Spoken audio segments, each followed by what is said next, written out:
Alright.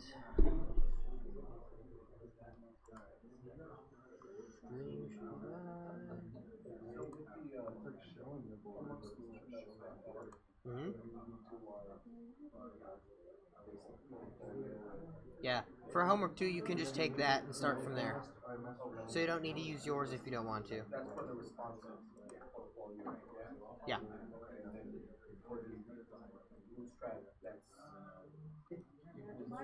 I mean, you could take that one for the bootstrap and then just replace everything with the bootstrap components, but it's probably going to be easier to just do it from scratch with the bootstrap. So.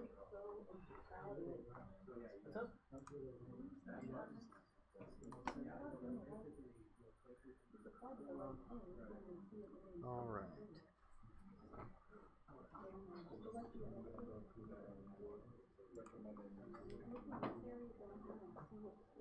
Yeah, yeah, I would just use the recommended solution, and if you want to go through the homework again, just to solidify your knowledge, good.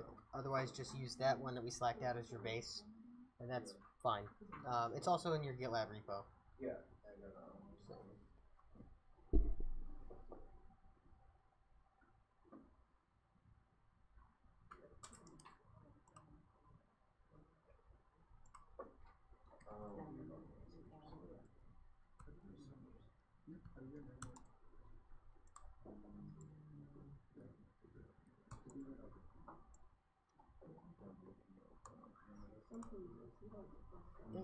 Hey.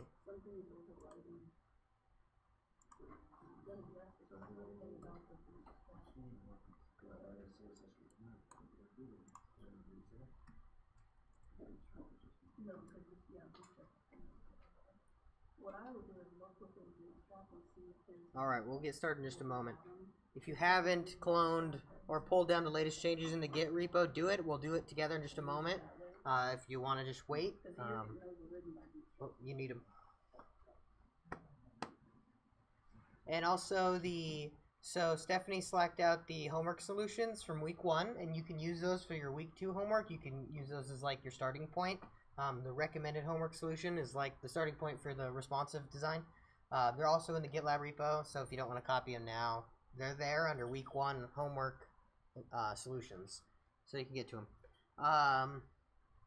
Cool. So the Git repo, for everyone who wants to get the latest changes, who can tell me the 3 commands we're gonna have to run? We've already got git clone, so we're gonna have to do git pull. Yeah. What's the first one we run? In case you have changes. If you don't have changes, you don't need this. You can do git status. That's a good place to start. Yeah. So git status. You can check if there's anything. There's nothing in mind, so I can skip this first step. We're gonna say something, Mike? So git stash include untracked. This is if you have changes that you haven't committed and you're gonna want to pull the new changes from a repo, and you don't want your changes to conflict. Otherwise, it's gonna be a mess. So to do that, it'll create a stash. I don't have any changes, so it doesn't matter. Then we do our git pull, and then we're gonna add this --ff only. This is fast forward only. So what that means is it's basically gonna say I'm right here in the git tree. We have these many changes up here. I just want to take them. I don't want to do anything fancy. I don't want to do crazy merges. You'll do that. You'll have to enter your username and all that fun stuff. And then, voila, you have a whole bunch of new stuff, which, look, I didn't even have. And then you can go ahead, if you had the stash, get stash pop. I don't have any stashes, so it's okay. And now you should be back to where you were, okay, with the new changes. So everyone should be up to date now, right? Because you're going to need it. What was that? What was the question? You want to see the git stash one? So it's git stash or git pull? So it's going to get pull -ff only. Fast forward only.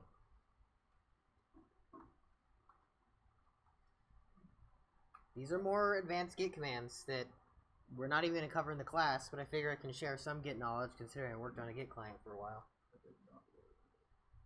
It didn't work? What did it do? What else did it say? Then you're probably not in this repo.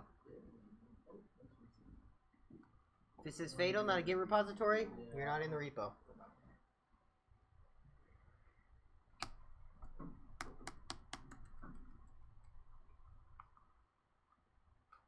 Everyone got it? Good? Good?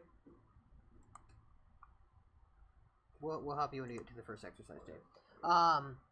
Okay, so we are starting JavaScript this week. So, Fist 5, how we all feeling on CSS, HTML, and all that stuff? How comfortable are people with all that? Yeah? 3s, 4s, 5s. That's good. Good. I didn't see anyone who's lower than that. Awesome. We'll have good news and bad news. The good news is you can forget that stuff. We're not doing it for a little while. The bad news is you now will forget that stuff. But that's okay. The CSS and the HTML, like, we'll still do some HTML to help us with our JavaScript, but we're not going to be focusing primarily on it. So you're not going to forget all of it, but you don't got to worry as much. If you hated CSS, forget it for now. We're just going to be doing basic stuff. I did select out a couple of links in our channel to things about Flexbox and CSS grids that I had mentioned that we never go over in the course. They're really cool to look into. They're way easier than most of the stuff we do. Bootstrap 4 is built off of Flexbox. CSS grids are even better because it basically renders the Bootstrap layouts obsolete. So they're really nice. Also, we have Adam joining our class. He's going to be in Monday, Wednesday now from now on. So welcome, Adam. Cool. So JavaScript, totally different, right? We're getting into real programming now. So I don't want to burst anyone's bubble, but whenever you go to anywhere with programmers and you say, yeah, I code in HTML, they scoff because you're like, oh, it's a markup language, you know, so you're not actually programming technically. Don't feel bad about that because you still need HTML to do a whole lot of stuff, but it isn't a programming language. It's just not. That's the fact of the matter.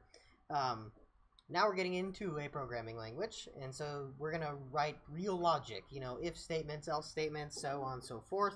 It's a lot of fun.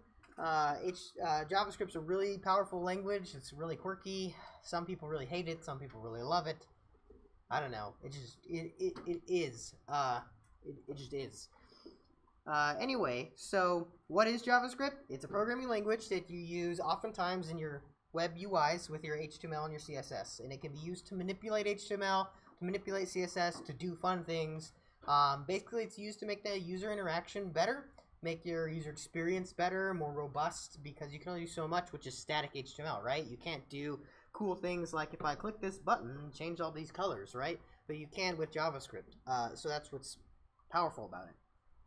It was developed a long time ago and has really become, it's moved into the limelight in probably the last decade or so, and just development on it has gotten more and more, you know, fast-paced, and the environment's really changing.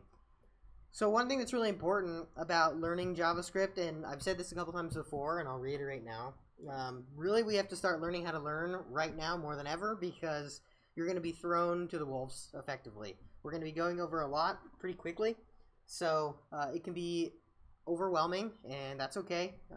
It's okay to feel overwhelmed. We're probably all going to at one point. So do things like take notes. If you want to take notes on your computer, take notes on your computer. If you want to take them, you know, on paper with pen and paper, by all means do that too. Whatever's best for you. Make sure you're really organized about the things you're learning. Make sure you exercise a lot of repetition, right? So don't just go read through activities that you've solved or done. Go back and do them again after class. Maybe tomorrow, do the activities again, or the ones that were least challenging for you. One or two of them even, just to get in with it. You know, get it back in your brain after a day. Maybe watch YouTube videos. I don't know. Find as many resources as you can, but don't stop doing it. At least 30 minutes a day. So your off days, if you can't dedicate a ton of time, maybe, you know, on your phone, just watch a couple YouTube videos on basics of JavaScript. Now, granted, I will tell you that there's nothing like doing for learning, right? So you can watch a lot of stuff and you can kind of absorb the information, but you're really not going to get it until you start doing it. So if you can spend 30 minutes doing it, awesome. And I'm going to show you a couple of tricks to do it really quickly today that don't require a lot of setup, so you can get in, you can set up a file and start writing JavaScript really fast without a lot of, boilerplate crap in your way. So that's the nice thing. But just make sure that you got to start putting in a lot of the work to really just remember this stuff and get used to it, right? And I know almost everyone here has been putting in a ton of work, so just keep at it. Keep at your pace right now and keep going, and we'll be okay. So the first thing we're gonna do, and I already slacked it out earlier, and I'll share it again, is we have this JavaScript file, and let me go ahead and share it so it's bumped. Monday, Wednesday, okay. So I shared it again, which bumped it back up. We have this file that has, it's just an HTML file, has a script tag in it with some JavaScript. And what I want you to do is download the file, don't copy it, download it to your machine, open it in your Chrome browser and see what the hell happens. And then take a look at the code in your VS Code in your text editor, whatever you're using, and talk with the people around you about the code and see if you can figure out exactly what it does from the code as well as from running it, right? So spend about 5 or so minutes doing that, and then we're going to talk about it a bit. And this is important because we're not going to help you with this exercise. You have to try to figure it out yourself.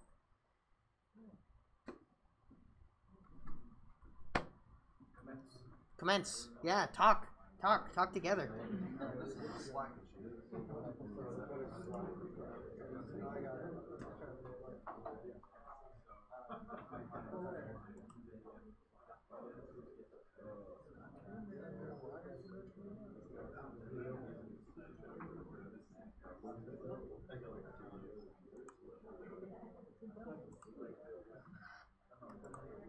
Oh yeah, that code is also right here. If you can see it, great. But it's small, I know.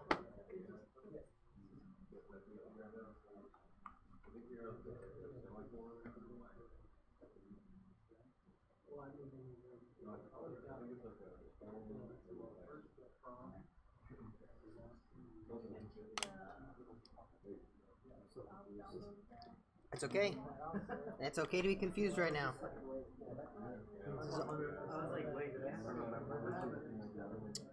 If you don't want to run it, you don't got to run it, but just look at it, talk together. You two are right here. Come on. Alex, Jay, you guys got it. You guys talk to each other. We work together. Perfect. You guys are good at collaborating together, right? You can figure this stuff out. Matt, why don't you talk with either Trevor and Jaime or Justin behind you, or...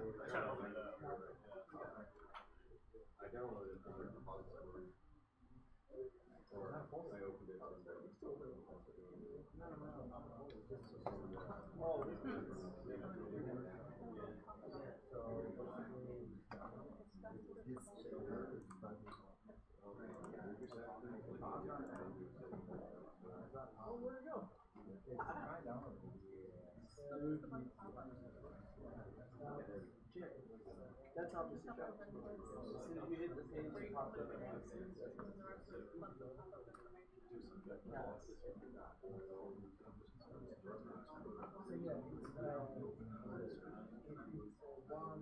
How old is your child?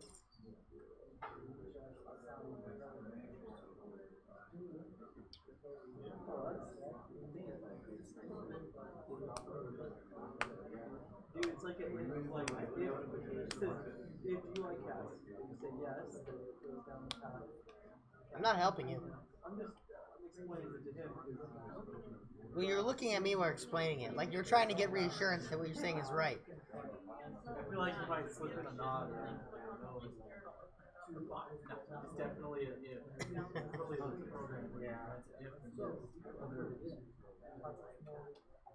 Look, it even says it right there too. I guess if you. Yes, if cat is cat. So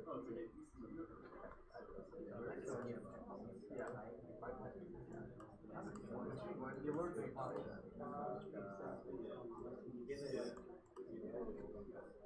well, you declare the variables first. Right, you declare the variables first at the top, and then you add in if, as you go if, like so if confirm cast, and then you alert it. So you put the variable in, you declare what it is. so it's like you said, the patent name is uses, right? It's if that variable is here.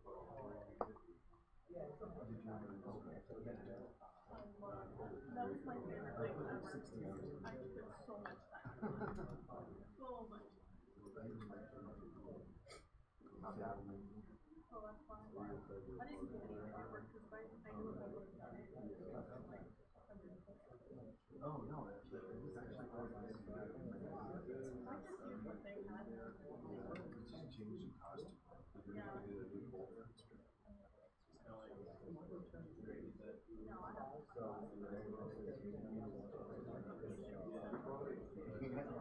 I have my own stuff. I didn't use it past it. Oh, really? I mean, it was the same idea, but I just didn't use it past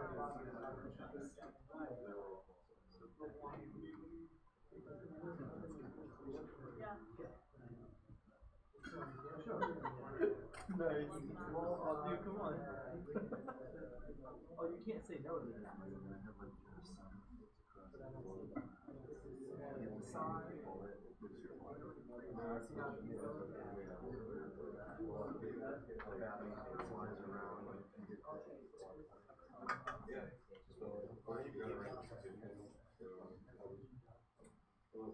Oh, what is that?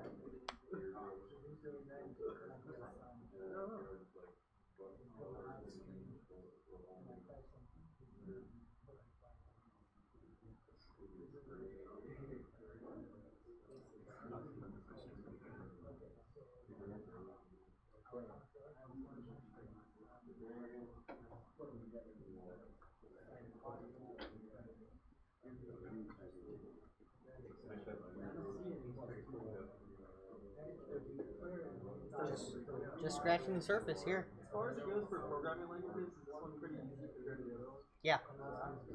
I would say if like you had a scale of 1 to 10, I'd put JavaScript at like a 2 or a 3. Really? Compared to some of the others, yeah. What's the easiest? It's probably the same realm. What's your favorite? What's my favorite? That depends on in what context. That makes sense. So it's a loaded answer, right? Yeah.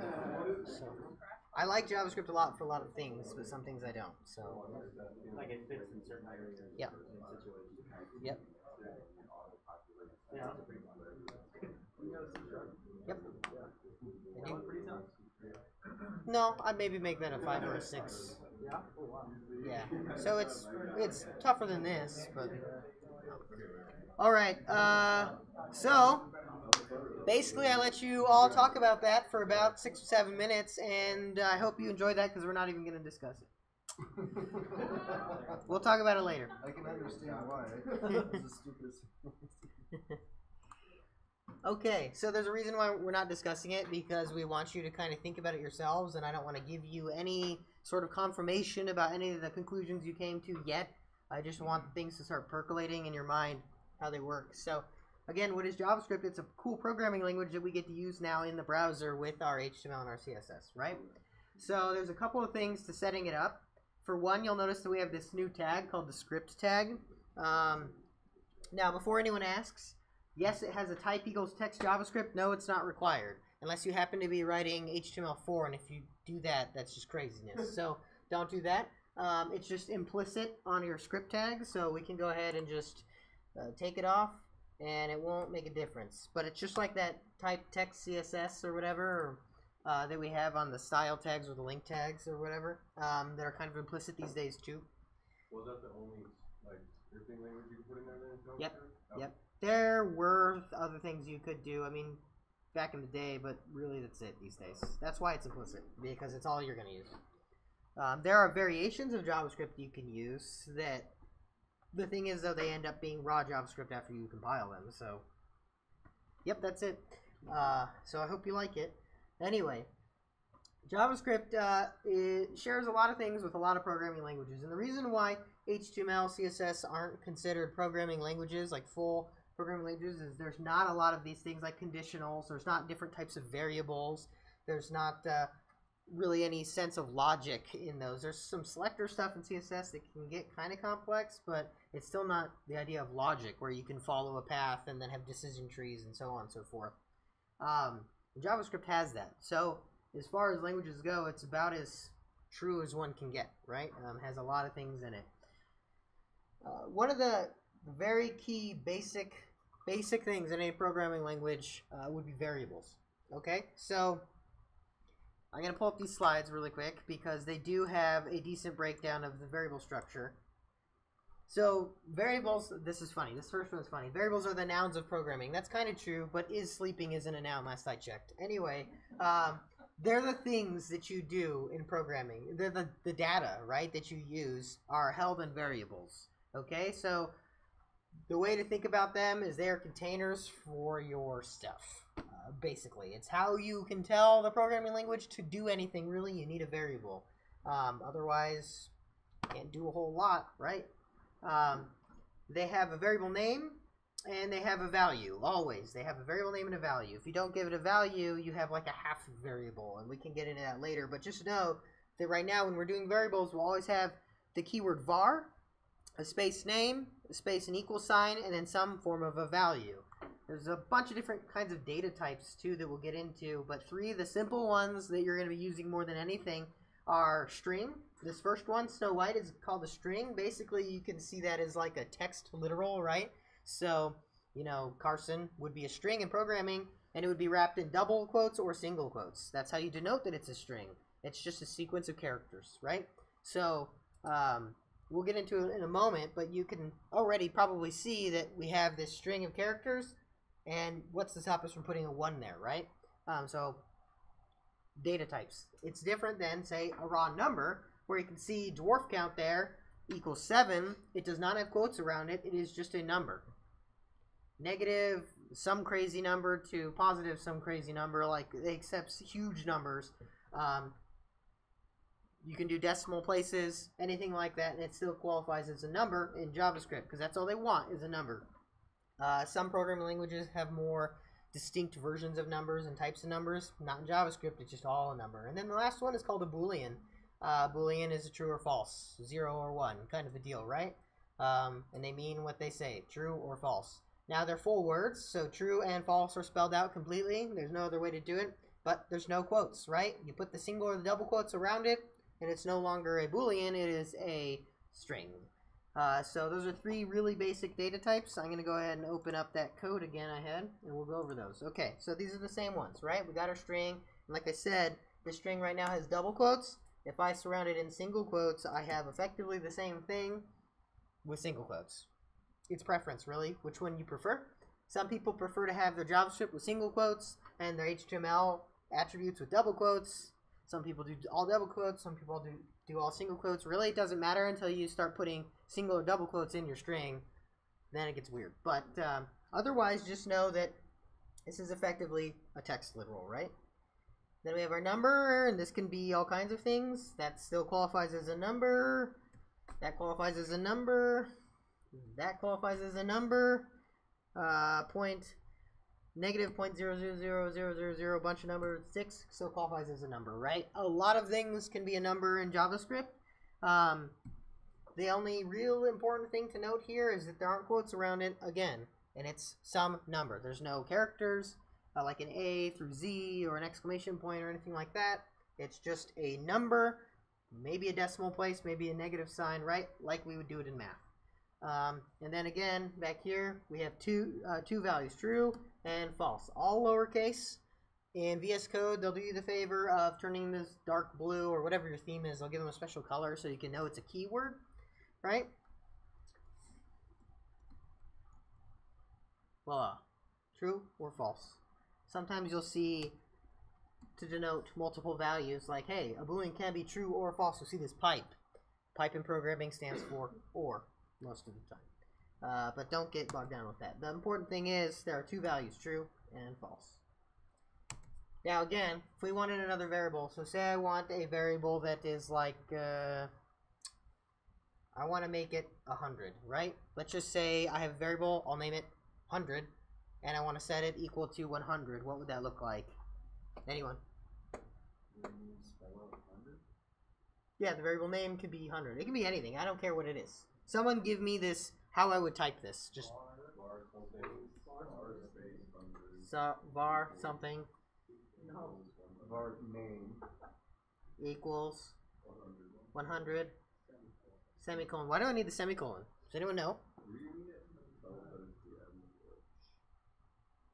Yes, you do. But you don't. But you do. Why do I need the semicolon? Yes, so in many programming languages, JavaScript included, at the end of a line, to denote that it's the end of the line, you need to put a semicolon. Now, JavaScript's extra tricky, and this one kind of sucks, especially with newbies. You don't actually need to do it. This is still the same thing. They actually got rid of that requirement. However, it is considered best practice to end a line with a semicolon. Now, what the end of a line means, we'll get into more as we learn more about JavaScript, but just know for now, when you're doing your variable declarations, we have to end, after that value, right, we have to end it with a semicolon. Alright, so I want to do a Boolean value. I want to call it is alive. So how am I going to type that out? Var is alive. So notice that I have the second word capitalized. That's good practice too. It's called camel case. Anyway, and then I am alive. So what's my value? Cool. Yeah, so for every word, so you can imagine if I have a long variable name, that was not even a word. This is a long name. It's really hard to read, right? So we use camel case to make it a little bit easier. It's not always perfect, but it does make it a little easier. So when you're naming your variables, make sure you're using that when you have long compound names, right?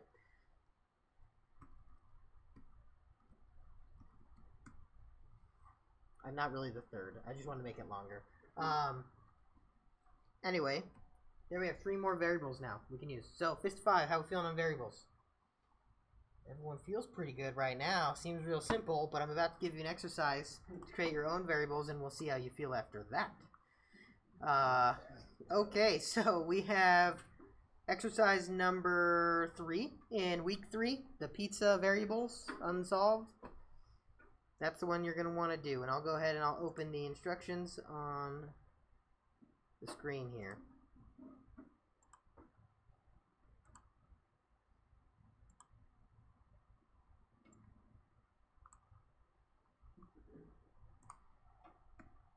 And then when you're done, like it says, make sure you run this code to see that it works.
Nice.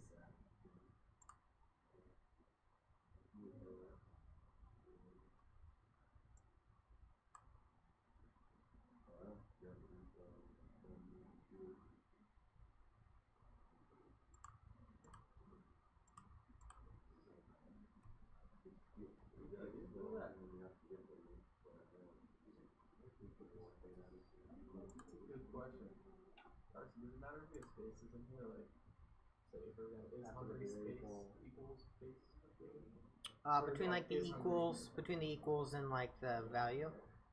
Technically it doesn't matter, but it's best practice to have a space between the equal sign. Okay. On each side of the equal, yeah. It's a good question. Cool.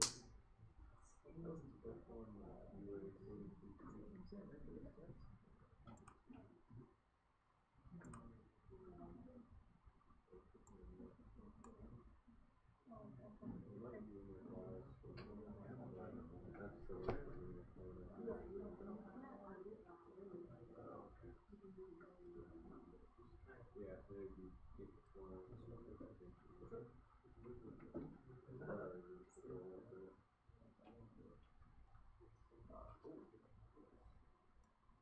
It's a compromise out there. 60 clock.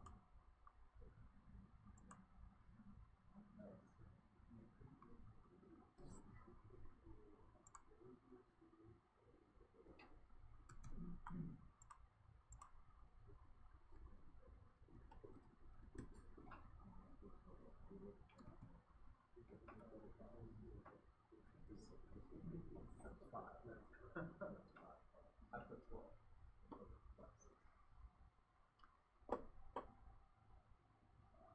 That's pretty cool with this one, huh? Put that way. It's pretty cool, isn't it? Yeah. Just scratching the surface, man.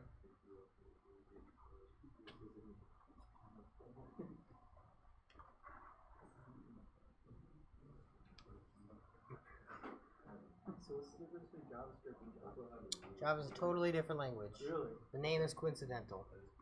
Really? Are they the same company? They're the same people? Nope, totally unrelated. I'll tell the story a little bit when we go over this. The lore. Yeah. That's not it.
What's going on over there?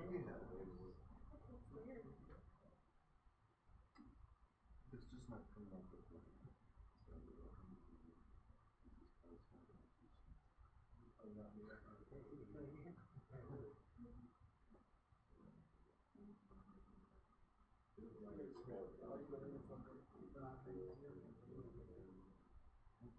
Yeah, there's another variable in here. It says don't touch the stone in the variable. Well, technically, you see the space one, is where we put all those stuff.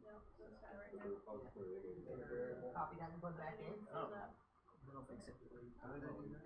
You were, that's cool. Yeah, you were in the files or something on the website, but you have to pull up in the portal and you just open the whole file. It's like,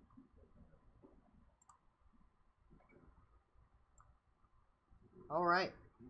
How's everyone feeling on that? Yeah? Out of 5? What do we got? Pretty good? Pretty good? Andy, you had it. You just deleted a line of code. That made it a little confusing. Well, let's quickly cover it. So, it seems like most people kind of had a grasp of this, right? So, excuse me. We had to have a name. In this case, it was my name, Carson Howard. A pizza count. How many pizzas do you want? I want 1,000 because I love pizza. And then, are you hungry? I'm not actually hungry. I love pizza, I guess. So, I'm ordering a bunch of pizza. And then what's going to happen is, it takes that pizza count, it multiplies it. That's what this little asterisk means. By 5. So, we got 5,000 there. To say, welcome, Carson Howard. Pizzas cost $5 each. Your total is $5,000, but you're not hungry. Or you're still not hungry. I mean, hopefully I'm not at that point, right? So, I'll just open this really quick. We'll just give it one run through with Chrome. You can see, welcome Carson Howard. Pizzas cost $5 each. Total is $5,000, and you're not hungry, right? So, there was a couple of things that I wanted to talk about with this. I figured most people would probably be pretty okay with it. The first thing is, if I were to make my variable pizza space count, what happens? Who knows? What happens, Jay? Count equals 1,000. It says count equals 1,000?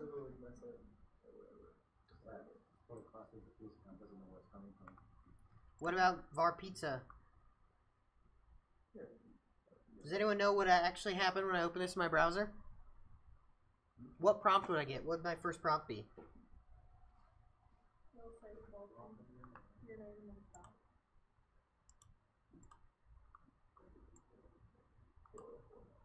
I didn't get any prompts. Because it's an error.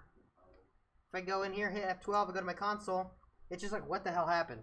You broke something. Variable names cannot have spaces in them. There's a few characters that are invalid and spaces are one. Don't put those.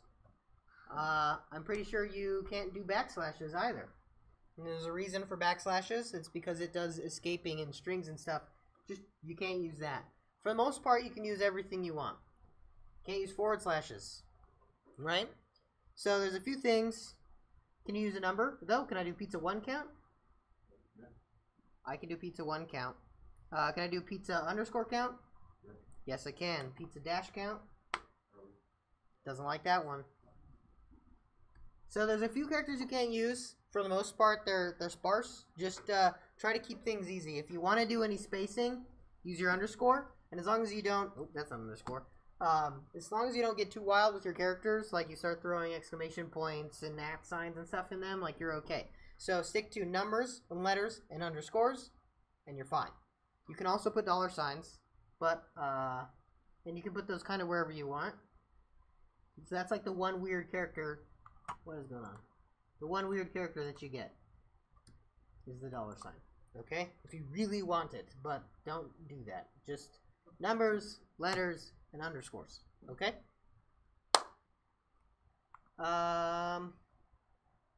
Alright, so a question I got from Jay was, what's the difference between Java and JavaScript?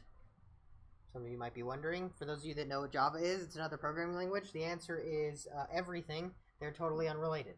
Java is a totally different programming language. It has nothing to do with the web necessarily. JavaScript was built purposefully for the web, but there's some syntax that looks similar to Java, and the guy who wrote it's like, well, I'll call it Java, so JavaScript, so people are like, wow, it's like Java, and I'll use it, but the reality is it's nothing like Java. So, it's a coincidence. Every language has something called a specification, and the specification lays out the groundwork for all of the rules of the language. The specification for JavaScript is actually called the ECMAScript specification. So, the language is called JavaScript, the specification is called ECMAScript, and whenever you see like script and version stuff, it'll be ES for ECMAScript, and not like JS version 7, it'll be like ES version 2017 or something. So we'll run into that later, but there's really nothing about the two that is similar these days. Okay, so next thing we're going to go on to is console logs. So we know now a little bit about how variables work, but the thing is, what if we want to see what a variable is? What if we're doing like addition, right? We're adding a bunch of stuff up, and we want to see what the sum of the, the addition is, or when the product of some multiplication. What if we want to like test our stuff, right? And we want to see what's going on? How can we do that? Well, JavaScript is really nice. It offers you the ability to log out anything effectively through this console log thing, which is really nice. You can literally open this up in Chrome, and through the magic of the internet, you have the ability to see stuff in the Chrome DevTools. So, I'm going to go ahead and move this to the side. Oops. Eventually. And I'll move this bad boy to the side. So, open the console to see the magic. Go ahead and hit F12. So, right here, kind of hard to see, it says teacher, fox, and turtle. Teacher, quick right here. Quick is a variable which equals fox. Slow is a variable which equals turtle. And numbers is a variable which equals 121. And then you add 15, which makes it 136, right? So this is all coming up in the console for me. And it also tells me at what line in the JavaScript this console log even exists.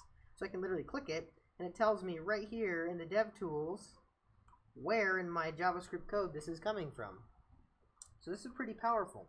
There's a couple of things that you need to know about how to use it. First thing is, you have to use the word console. Console. Whoop, gosh, I get offset and then I type something weird. Console. Okay, you start there. You got your period, log. Now, unlike variables, this console log is not a variable. So we have these weird parentheses. We need to use parentheses. And inside those parentheses, you can put any variable. It doesn't matter what it equals. Or you can just put a value. So I can put Carson.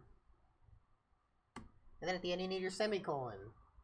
This is a valid console log statement that I've just created. If I go in here and I refresh, I go back to my console. Now Carson is logged out. I'm going to put another value. Console.log. I'm going to do 10, and then I'm actually going to do a comma, or K, that's cool, and I'm going to do true. So now I have a comma, I have two values in my console log statement, and it prints both with a space between them. So if you have a bunch of values that are maybe relevant to each other, you can actually do a comma delimited list inside that console log call, and get them. I can actually print everything here with one console log. So let's do quick, slow, and numbers. And I get Fox Turtle 121 right there in that first line. So you can imagine this is pretty powerful, and it's going to help you a ton as you get into writing your own programs. Debugging is pretty hard to do. Actually, the DevTools, they offer really powerful debugging, but we're not going to learn that quite yet. So what you got to do to figure out what might be going wrong in your code is literally console log all of your variables out, right? And so get used to using console log. Now, another cool thing about console log is I have this console tab open in my DevTools. Say I want to test something.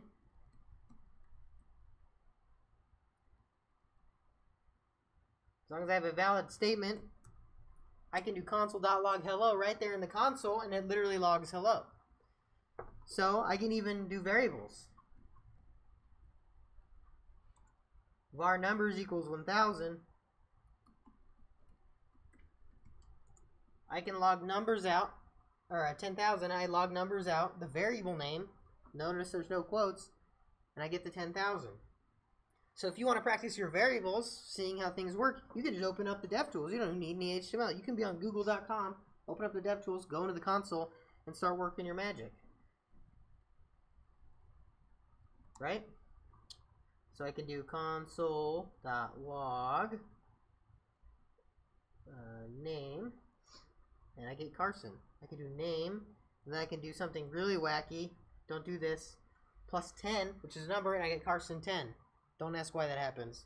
It's a quirk of JavaScript. But you can do it, right? And so you can see what kind of weird side effects you get when you start playing with variables too. Right there in your console. Super easy, super quick. Any questions on the console log? Just 5, how we feeling? on the console log. If I said console log me a variable right now, how's everyone feeling? We're getting there? We're getting there? Okay, good, because your next activity is to console log a bunch of stuff. Okay, so activity number 5, pizza console. Go ahead and do that one. I'll open up the instructions. Oh man, I closed it.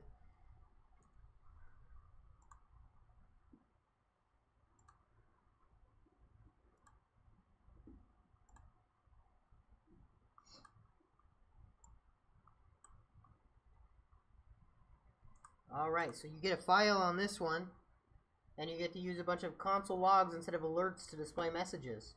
And then with a partner, so you can work on this with a partner, go ahead and discuss the difference between your console log and alert. See what happens when you switch them out, how things change, so on, so forth.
Also, a quick note, after every activity we're doing from now on, Stephanie and Chris will be slacking up these solutions. So if you need to go back after class and look at the solutions versus your work, they're going to be there for you right away.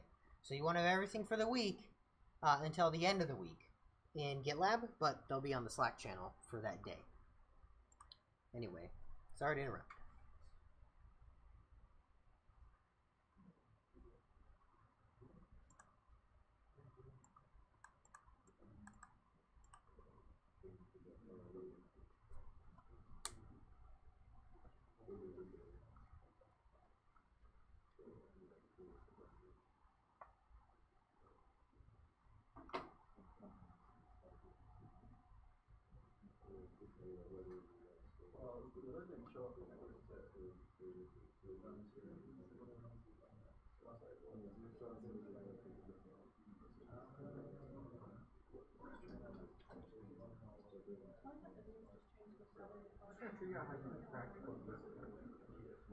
How would you use console logs? Yeah.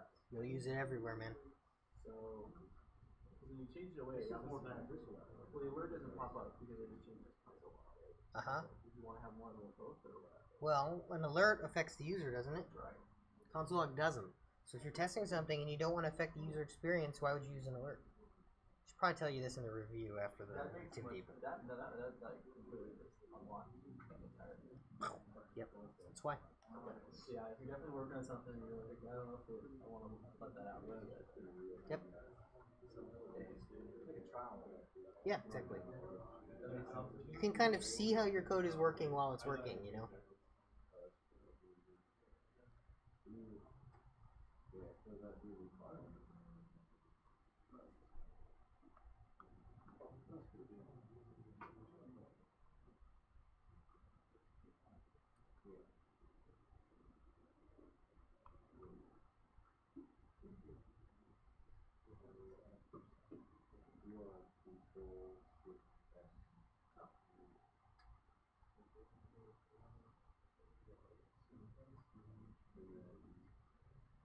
say that like anything without HTTP.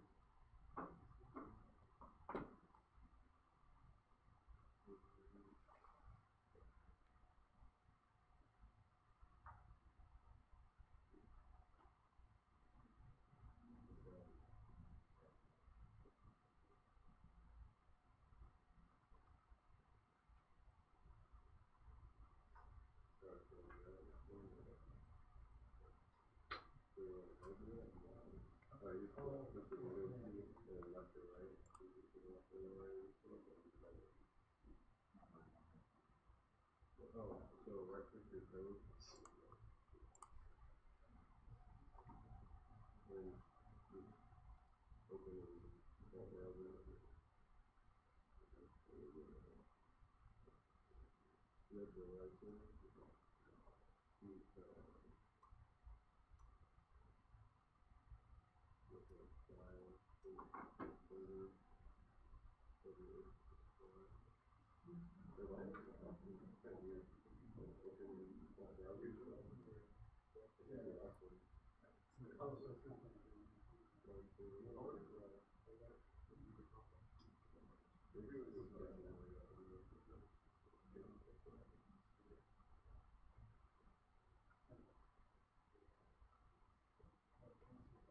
Yeah, open the browser.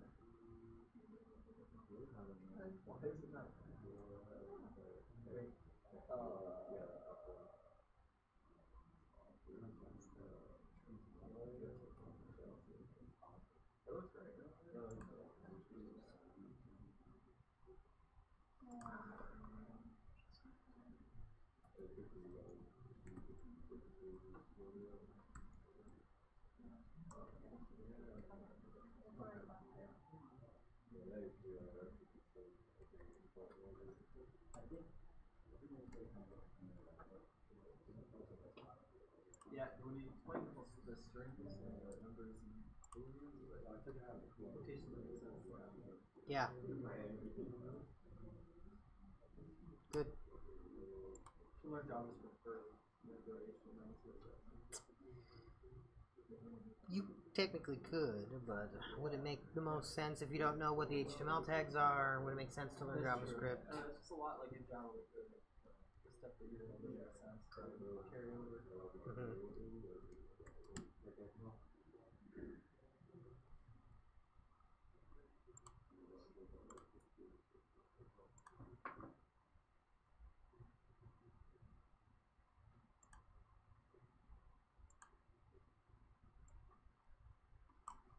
Is anyone still working on it?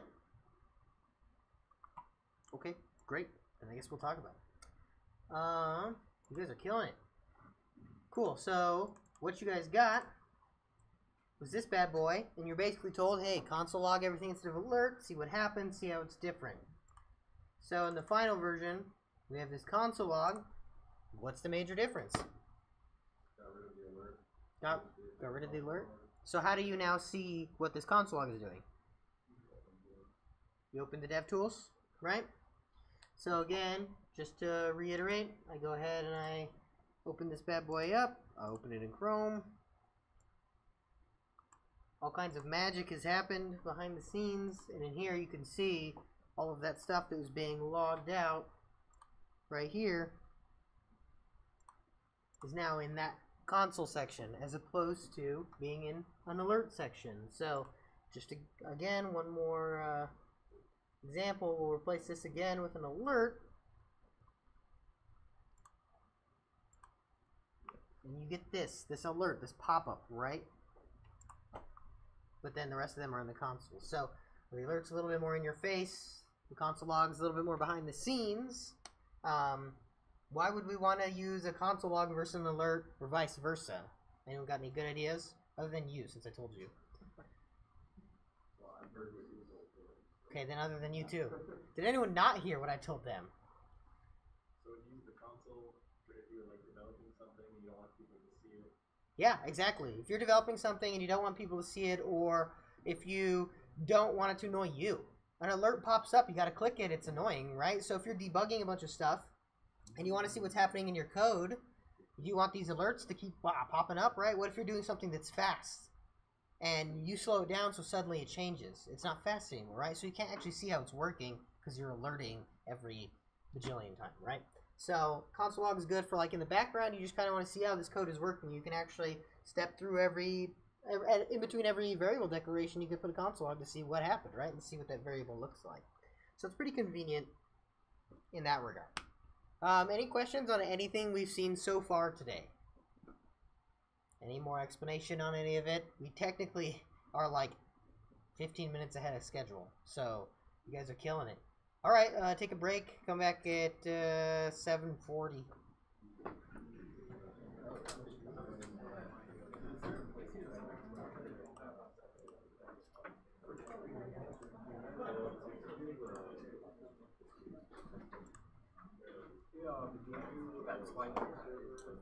The code I was just looking at? There was one thing I was missing on mine. That good enough for you? Yep. Cool. I'll just leave it up for now. Thank you. I think I was missing one line.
There's a website kind of like this out there. I know, that's why I know it. That's why I know it. Yeah, it's, the real thing is called like Peter Answers. Yeah. It's like, someone suggested people using that Peter Answers thing, but it blocks on my computer. So I was like, I was just like, I was like, I told it to this guy. Yeah, well, that's like a lot of blocks. Yeah, but I was like, are you trying to like match the colors? Yeah. Just like, I don't think we sit there with every single person saying that.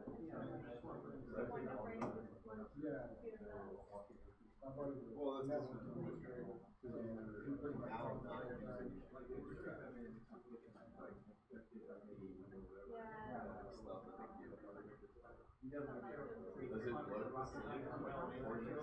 Because like I tried doing it and I started putting the sizing, the colors, I wish I could do that, but I blocked it all.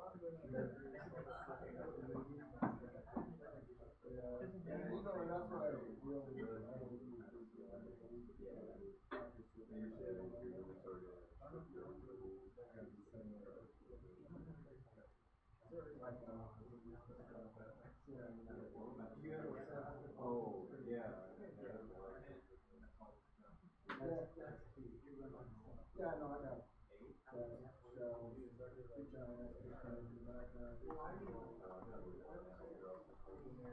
Oh, yeah. No, I got it.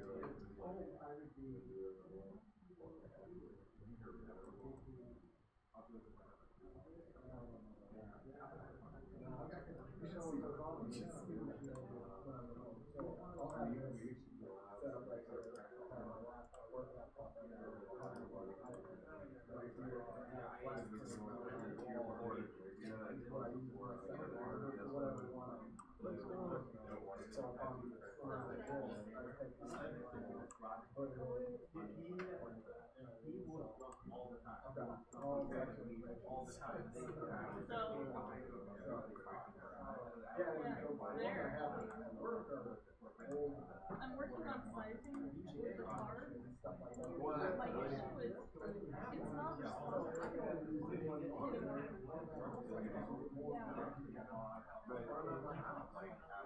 I wouldn't be able to. Because I mean, they're technically already on this half.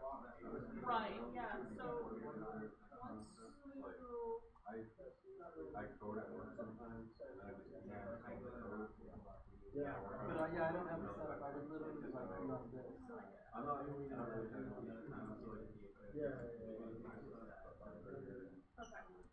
So the images get all they're too big. They stay too big. Shrink them down. So it's better than it was. It was almost blowing up. So I went in and resized them in Photoshop and changed them to PNG.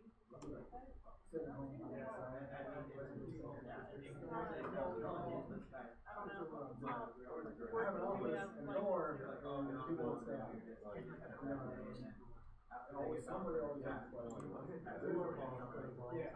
you see how yeah, like, the drop down. yeah, the drop down works.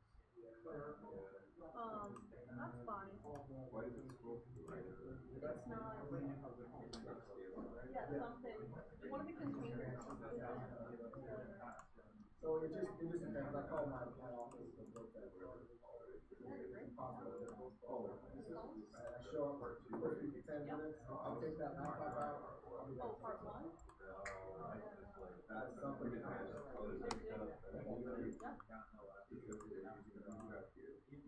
Yeah. 10 managers, 2 specialists. Part two, the first part, part two.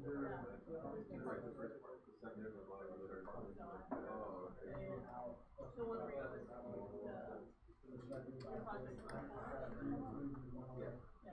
you the project. No, I'm not. I'm like, my department's like this. So you would call me and be like, what's the shipping and FedEx? Okay, what's your name? Oh man, I set a real wrong precedent for us because keep coming back. Yeah. Good point.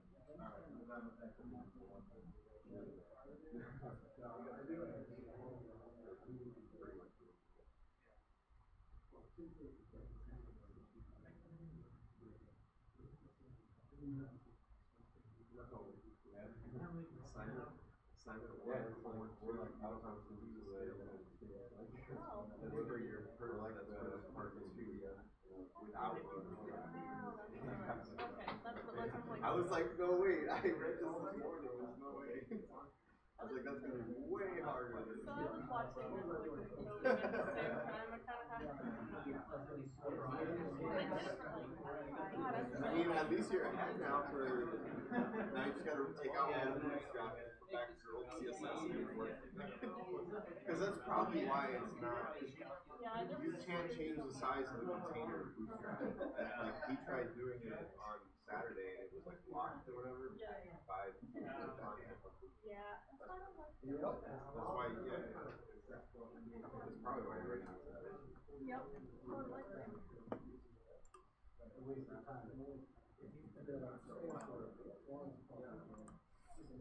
But you do have to actually. You think we might know our grade on much more? You think we could just be That's up to second person in drainage. Usually it's about supposed to have it done by the end of this week. Right? I'll work about a week around. It's not going to take a few days from me. We'll call it out. Gonna get longer and longer.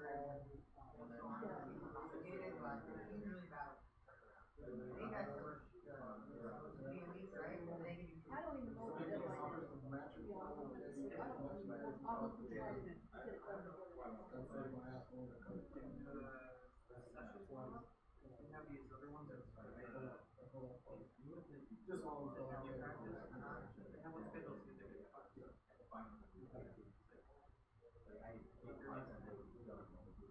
In that class we get, I can pass it off. I don't know. We'll know more about it in the first month. Okay, yeah. Yeah, your students says. So I can keep what I have. Right, you just strip out all the graphic. No, the first one. Yeah, no, the first one you use bootstrap. Oh, no, I meant for the second one. Yeah, for the second Copy one. it over, Yeah. strip the bootstrap, and put your CSS back in. Yep. Let it rip. Gotta change the, yeah, like since we had the first one done, CSS and add that sizing. Yeah, that would be good. The harder, the one that's gonna take more time is build the container, build the row, build the column in the row, build the row in the column, build columns in that row, in the column, Like another row. Right, yeah. Which is fine, like I tried that last way and I just copied over my index page to see how I could just modify what I already had in my classes. But I don't have it, like I don't have any rows or columns, so it just goes, like, it does what it's supposed to do, but not where it's Yeah, if you created that, it's just using nothing.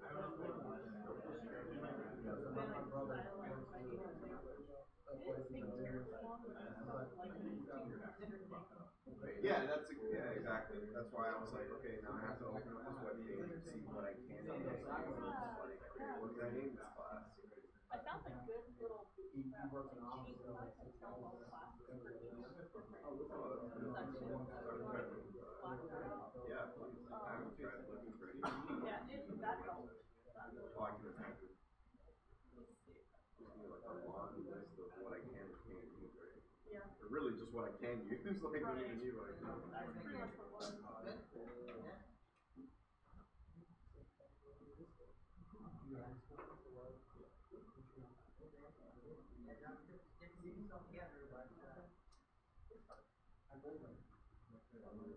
And it gives little previews and stuff, which is nice. Oh wow, yeah. Beautiful.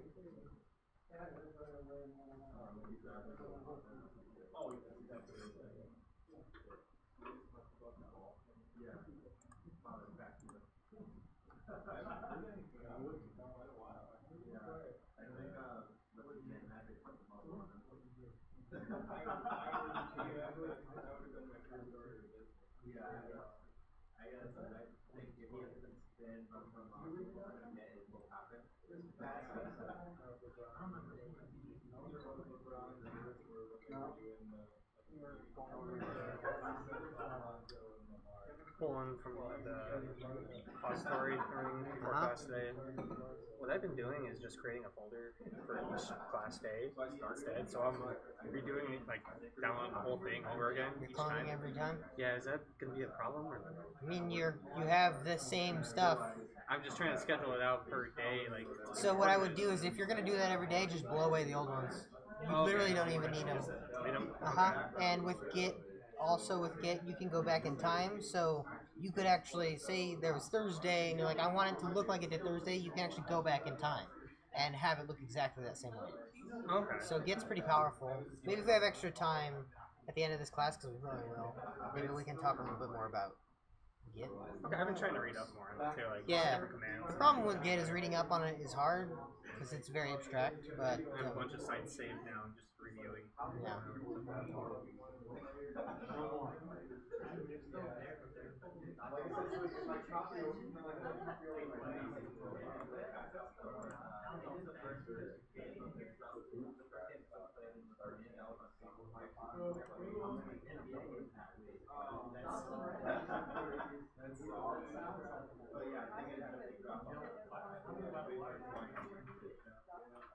Yeah.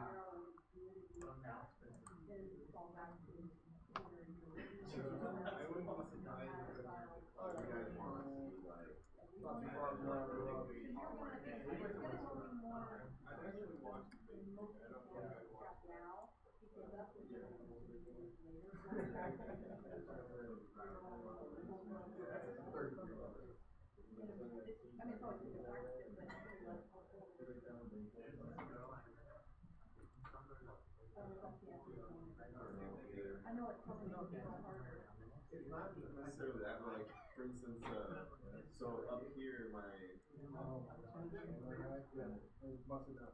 the only bootstrap right now for this page is actually just the navigation. Like, my name and all this is still that raw. So I don't know if you wanted to want this part also, like rows, columns, do all those stuff in bootstrap. So like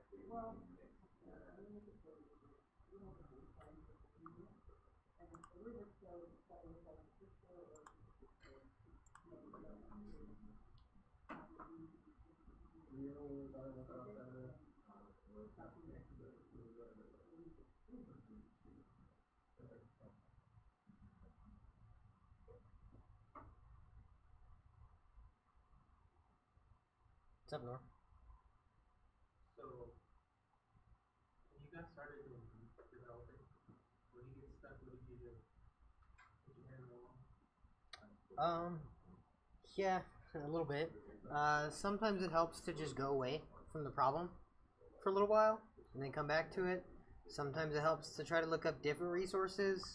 Sometimes you just, sometimes you just gotta grit and bear it and get through it. I mean, it depends on the problem and what you have to get done and when, really. But yeah, I don't know. Sometimes I try to just take a break for a little while and come back. Do you have more passion or less passion?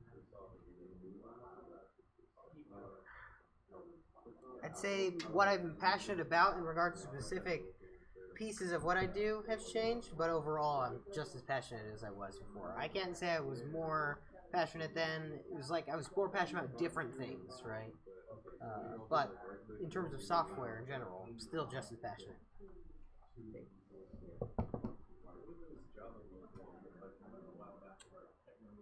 Oh, like the JavaScript ones and stuff that I shared? Oh, okay, that's a good question. If you Google you don't know JS, you'll immediately get this link for GitHub. This one's free. I recommend you use this one to start with. It's totally free. It's all on GitHub. You can buy it if you want to support the guy, or you can read it for free online.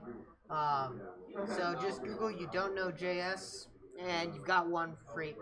The other ones are by this guy named John Duckett that you can find on Amazon. He's got an HTML CSS one and a JavaScript one, JavaScript jQuery one. That are the HTML CSS one I've read, it's pretty good. The JavaScript jQuery one, probably pretty good too. But you gotta buy these. They're not too expensive. You can rent them or whatever, but even so. So those ones are good. There's a bunch of JavaScript books, really. I would look at, what is it? Udemy usually has like a $10 sale every week on something. Always got something on sale. Yeah. They're like online courses or whatever. And then you can just search for JavaScript. And they have all kinds of stuff like $11 or whatever, and you get 161 lectures. Like, this is long, right? And so, supplement what you're learning in here. Get kind of a different instructor's viewpoint. Like, I can teach you, but I'm going to teach you how I teach you. And that may not work for everyone, right? And ideally, I get better at that, and I learn how to teach everyone. But sometimes it doesn't necessarily happen. Especially if, you know, not everyone's super comfortable about voicing their opinion on how I'm doing. Another one is Coursera. Coursera, a lot of these are free. I haven't done any of the JavaScript web development ones, but if you look for JavaScript or like web development or something, you will find something, I'm sure. So some of them are free, some of them are free, but you can get a certificate if you pay. It really depends, but there's a ton of resources out there that you can supplement your learning here with while you're at home, and that's a really important thing to do, I think. It'll help you a lot. You know what backend stuff already? Yeah, we're gonna learn a couple of database stuff. So we're gonna learn Firebase, MySQL, and Mongo in terms of the database stuff. You're gonna be learning Node.js for your primary server side stuff. There's like a week on another language, but I'm probably gonna change that and drop Java and teach you something like TypeScript with Node or something that's more relevant to this web development. And then for front end, we're gonna be doing React later, which is significant departure from what we'll be doing soon. But the backend stuff doesn't start until like week 10 or so. That's when we get into Node. We do Firebase a little bit before that. I think we do Firebase like week 7 or 8, and then we have our first project, and then it goes into Node. And Firebase is kind of backend. It's like halfway in there.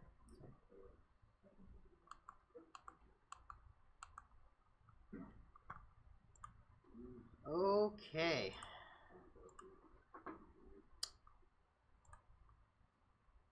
Alright, so far, if everyone's been honest about how comfortable they are, everyone's killing it. Even the people in this class that feel a little less comfortable than maybe some of their peers have still been killing it, trust me.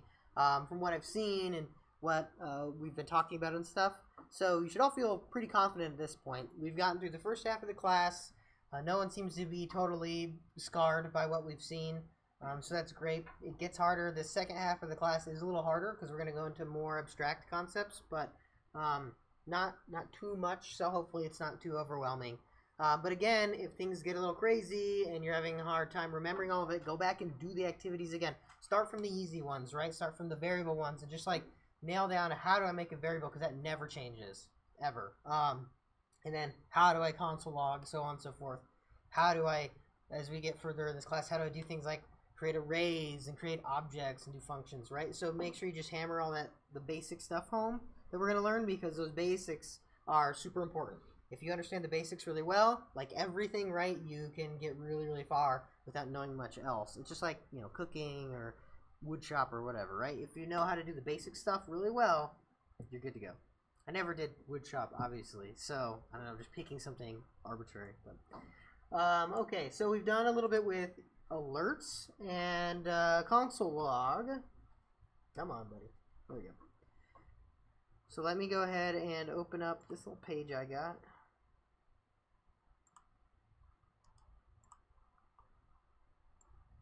Alright, we're going to bring up this page. This is going to be my little test page. So, alerts. We're going to play with those again. We all remember the alert because we've seen it a few times now. And you get just arbitrary text, right? How are you doing? How are you? You can go ahead and reload this, and I get that alert. How are you? Any questions on these alerts and what you can do in them? Is there a delay? That's a great question. We're not going to cover it today. So I did 10. I just put a 10 in there, and it worked. So you can imagine if I do a true, I'm eventually going to get that true in here too. So this is why alerts are kind of annoying, right? You get a bunch of them and they start coming up. So let's go back to our variable basics. We'll just put my name in there. We'll just make sure that a variable works in this alert, right? It does. Look, Carson, 10 true. Cool. So there's two other similar, these are called functions, this alert. Console log and alert, they're functions. So they're our first foray into functions in JavaScript. It's not super important you understand how they work yet, but just know that that's what they're called, right? When you have those parentheses, you have a name and these parentheses and you pass something in, it's a function. Console log is a function. There's two other similar functions to alert. One is called prompt. Okay? Hey, how are you doing? And prompt is nice because it's similar to alert. So I'm going to go ahead and I'm going to just delete these first two because I want to have one alert there so y'all can still see it. So we have Carson comes up and then, hey, how are you doing? And you'll notice that I have this text box. And I can do fine, I guess. I can type whatever, anything, and then hit enter and it clicks OK for me, right? So that's pretty cool. But what good is that? Well, the good is I can actually use that output and put it in a variable. So now we're getting into more complex versions of variables, where we can actually take these cool function things we're doing, and we can take the response of them and assign them to a variable. Now, does this variable name need to be response? The answer is no. I could call it how you are, or something. Question. I could call it whatever. Now, the important thing with variable names is they add context. So if I'm asking how you are doing, and I have a variable that stores how you are doing, I should probably give it some sort of relevant context. So if I'm going to call it question, is that relevant? Do people know what question means? I mean, it is a question, sure, but if 1,000 lines from now in this code I see question, do I know what the hell that is? Is it a question? Is it an answer to a question? I don't know. So how you are has a little bit more context because that's how you are, right? So just to test this, let's go ahead and console log how you are. And let's see exactly what happens when I fill out how I am. So Carson, I am good. And I'm going to hit enter or click OK. And let's go ahead and open our DevTools. I am good. Pops up. So let's do it again. And remember, that's how you are. Do it again. And this time I'm going to type a bunch of stuff and hit cancel. I get this weird thing in the console that says null. Now, null is a special value in JavaScript, and in many languages, that basically means nothing. So just like, nothing happened. It's null. And you can actually assign variables to be null.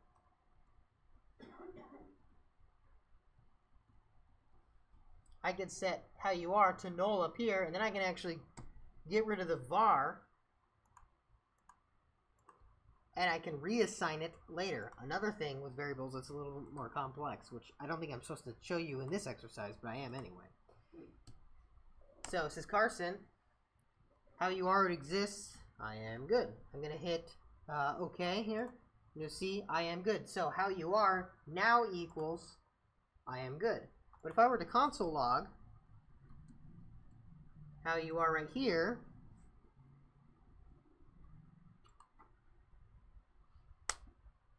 notice I get null. First thing, right? First thing in that console says null. So it already has a value. Oh, I am good. So the same thing applies if I set this equal to good, just to show you. So you can see good is console logged out. Gooder. But then I hit cancel. Now it's null. So now you can kind of see how these variables can change value as we go on. This is what makes them really powerful, right? And also you can see that this prompt function returns something to me. It gives me something that I can assign to a variable. So don't worry about reassigning things necessarily right now. It's a little, that's getting a little bit more complicated. Let's just var some variable name equals this prompt. Okay, we're going to want to do that. So the alert, it's boring me now. It gets in the way. It's really annoying. So I'm just going to go ahead and console log my name. Right? But there's another one we can use too. And it is called confirm. Are you good? I'll use a different one. Are you cool? There you go. That one's really important. Notice too that on this string, I use single quotes. And I'll show you why that's important, okay? So, in the other ones I have double quotes, and this one I have single quotes, and we'll see if this becomes a problem. So instead of, are you cool, how about we ask, how's your day? So, how's your day? Is that going to work? No. Why isn't that going to work? What did I do here? This apostrophe in how's. JavaScript's like, hey, you have a single quote and then another single quote. Your string's done, right? But then I typed S and then space your day, question mark, and then another single quote. So it's like you have random characters between a string and then you started another string right here and then just it never ended. So how can I fix this? I could a slash. I could do a slash. That's called an escape. I could do that, yeah. And I can also do double quotes. So both of you are correct. There's two ways you can do it. The slash is an escape. if I want to keep single quotes for everything and be consistent, or I can put the double quotes and then it's not another string, right? So this is why the quoting is really important, depending on how you want to do it. And I can still escape this if I wanted to. That's fine. I don't need to here, though. So then how would you get a slash in there without it being an escape character? Escape it? So that's nice. Yeah. So Windows is funny because when you're doing file paths, sometimes you'll see something like this. That's 2 slashes. And then the 2 slashes will then escape themselves to be an actual slash later on. I had one time where I had to do this to get it to work properly. It's a long story, but it really sucks. Anyway, double quotes when you have single quotes in the sentence is probably a better thing to do. But anyway, we have this confirm. Let's go ahead and see what a confirm does. So we have this. I am good. We'll console lock it. I'm good. And how's your day? It's okay. The other thing about confirm that's different from alert but the same as prompt is it also returns something. Your day. And I can even alert, say your day is, and then type your day. Now this is really complex what we're getting into here, but I want to show you. My day is good. How's your day? Or how are you? Whatever. How's your day? I'm going to hit OK, and then I get an alert that says your day is true. Okay, that's weird, but it exists, right? So what happens is with the confirm, I have an OK and a cancel. OK is true, cancel is false. With the prompt, I have a random box of anything. I have an OK, and I have a cancel. The OK takes the random box of anything and gives it to me. Cancel gives me nothing, right? So let's go ahead and go through that again with the confirm. I am... Ooh, I'm bad now. And then I hit cancel, your day is false. So you can see already with a prompt, if I want to ask the user anything arbitrary, and I want to get an arbitrary answer back, I would need the prompt, right? If I want to ask them a yes or no question, I use the confirm. If I just want to show them something, so they have to stop physically and read it, I alert them. And if I just want to debug or kind of pay attention, I can console log. Right? So let's look at the prompt again because we've seen strings, but what happens if I type true in there? It logs out true. Now the thing is, this is kind of confusing because it's saying true. Is this a Boolean or a string? It's text? Why is it text? Yeah, you said it was text too, right, Heather? Because we're using that text box. So it's actually coming in as a string at this point. It's not coming in as a Boolean. Even though it says true, the value inside of code is actually something along the lines of true.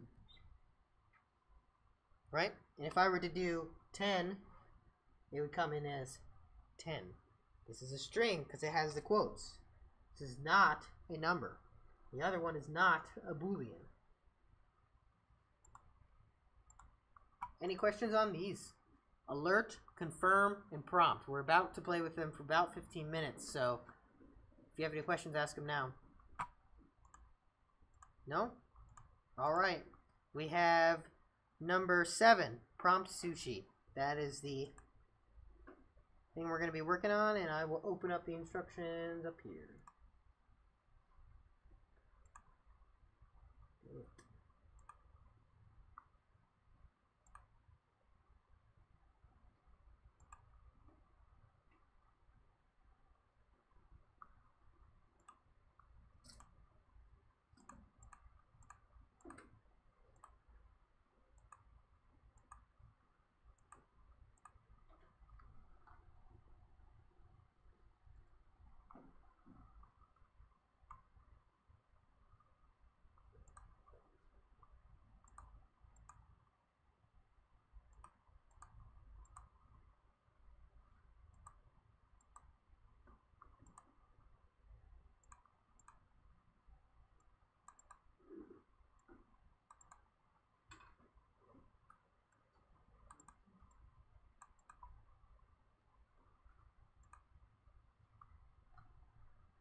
just something I probably didn't touch on very well to remind you all of. Notice that your day here was a string, or it was a boolean, and right here your day is a string. You can add anything to a string with a plus sign to make a longer string. That includes strings. So you can add a string and a string, and I get a longer string. So remember that. That'll be important for you. And you could use it as exercise to make your alerts a little bit better, right? Don't forget spaces. You want spaces, otherwise your strings will be smashed together. And by spaces, E means this space right here. If you don't have a space right there in your first string, well then they'll be smashed together and it'll look really ugly. But anyway, when you alert both variables to the string, it'd be to the screen, it'd be nice if you said you like blank, or you don't like blank, or you answered blank to blank, or whatever. You know, make them nice alerts, not just true or false or some answer, right? That'd be really cool. It's an extra challenge.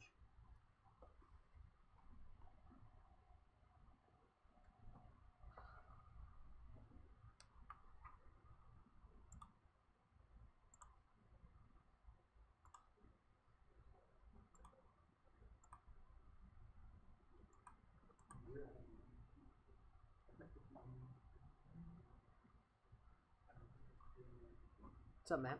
When you do a confirm, so you store the response in the variable, confirm in the variable, you put the variable and So you're going to want to assign the variable. You could do either. You could do the variable first, then the confirm and reset the variable, or you could do it in one line where you var variable name equals confirm. oh yeah, that's what I did. So far do like equals confirm and Yeah, that's perfectly acceptable.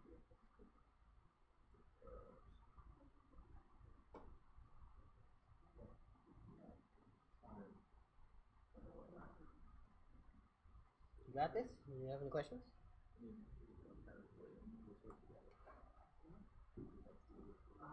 Yeah, feel free to work with a partner if you get stuck on anything. Like, that's cool. Doesn't bother me.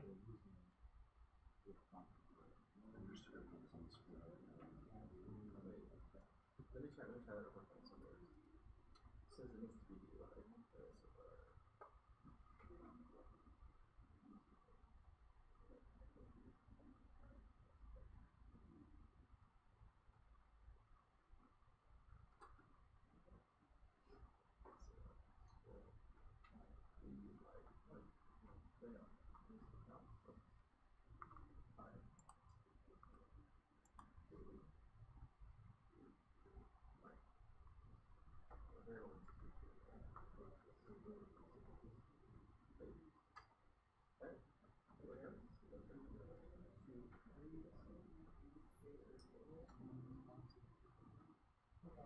So in that case, when you have two variables that are variables, you can actually do after the first plus, you can do string plus space, right? So quote, space quote, and then another plus.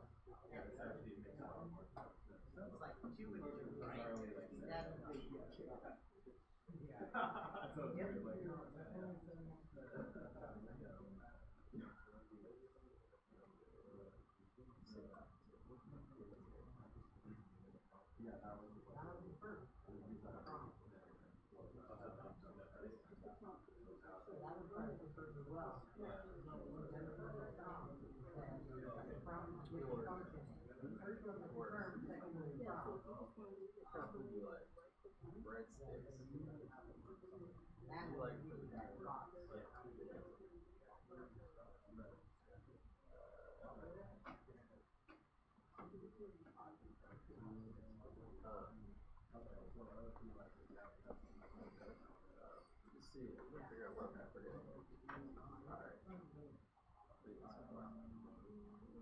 Okay, yeah.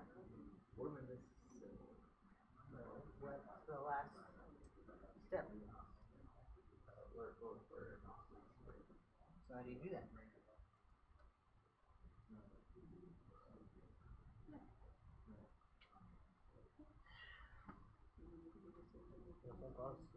It's okay. Forget the little things. We all do. You need a variable in the word?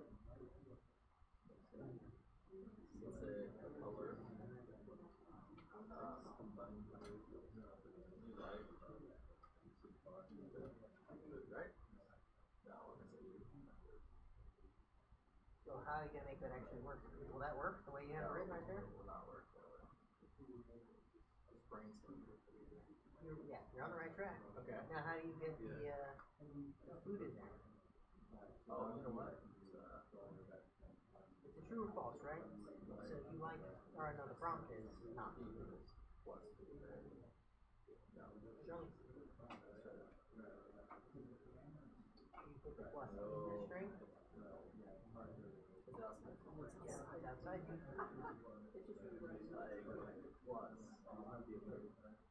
Now remember what we're going on, that's the space.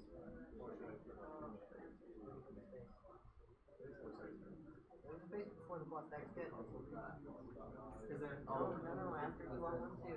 This is the plus, this is the string. Go ahead and we'll run it. First of all, is that food correct? Why is it wrong? No, it's a variable. You have a variable food, but that one matched that one.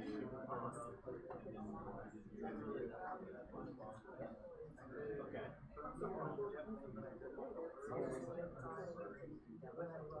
You like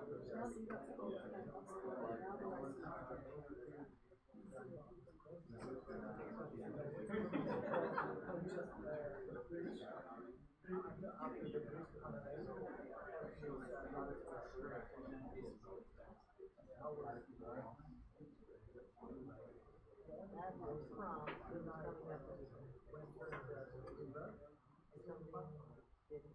refresh the page. There you go. oh, say pizza, right? Uh-huh. You like it? You like pizza? Yeah, it worked, but Is there's no space. So where's the space gone?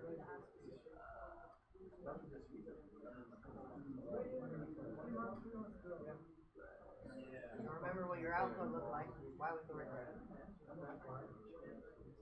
What did your output look like? oh, it's you like.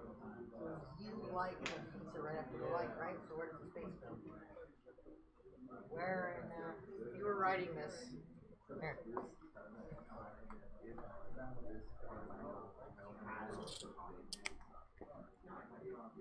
You're writing this on paper.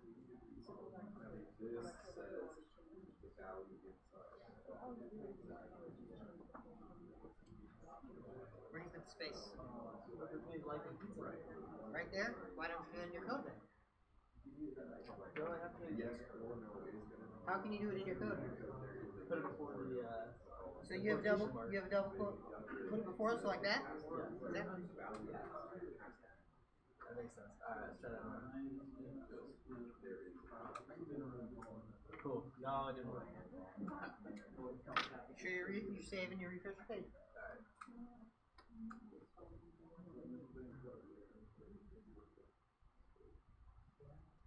The assumption is you didn't save. See what was out there? Yeah. No. It doesn't really matter. You get so each one needs to run.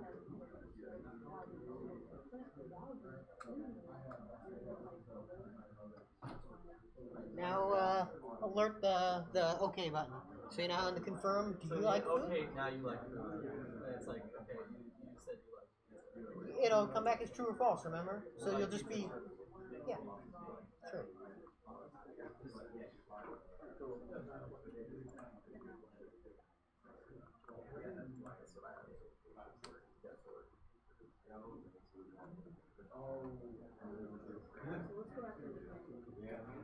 So, what are you doing with that information that you like? So you have a website you want to collect like a prompt that says like, you know, what is your email address or something like that? What do you do? What happens with that information? You can do a prompt that says enter your email address. That says you have entered this as your email address to confirm. Yeah. It's like now we're all.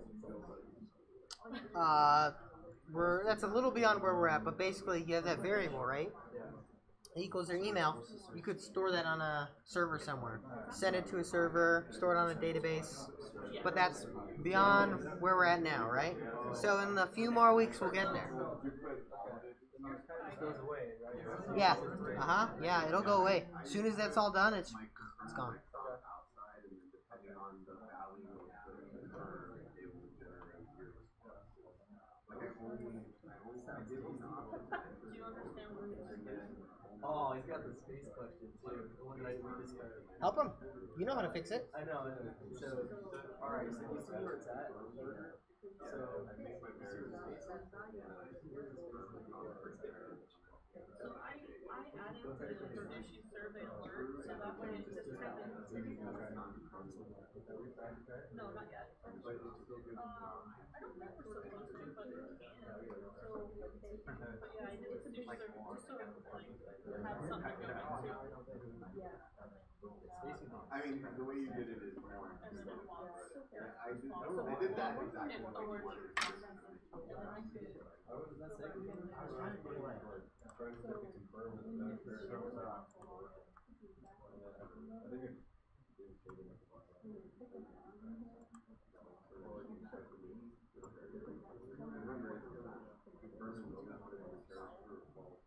Yeah. So if we do like a confirm, just like that, see that. I kind of like treat it as being more. Yeah, because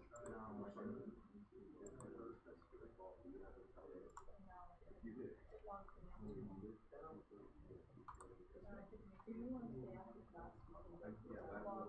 Because it'll be a lot easier. Yeah. I need it once in a way, but and this you need to yeah, exactly.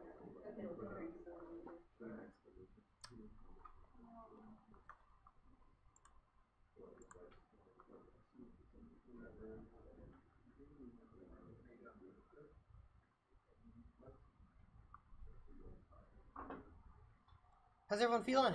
Oh. Fist 5, how we feeling on this one? People feeling pretty good? Okay. Most of us feeling pretty good? Okay. So, does anyone want to share anything that might have held them up?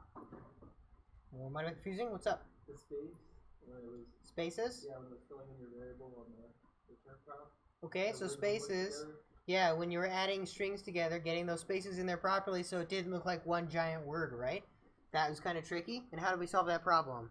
Space inside the quotation marks, but depending on what size the variables are. Okay, so when you're adding a string with something else, you put an extra space at the end of that string before you do your addition, right? And that gives you that extra space in that first part.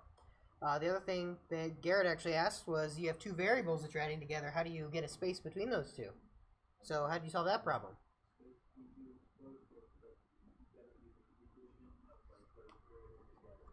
Yeah, so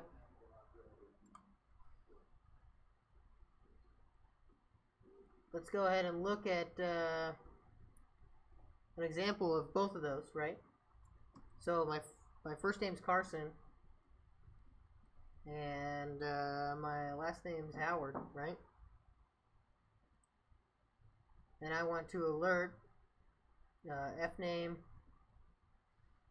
So the problem we're going to run into is what? It looks like one word, right? So Jay and Garrett both had this problem.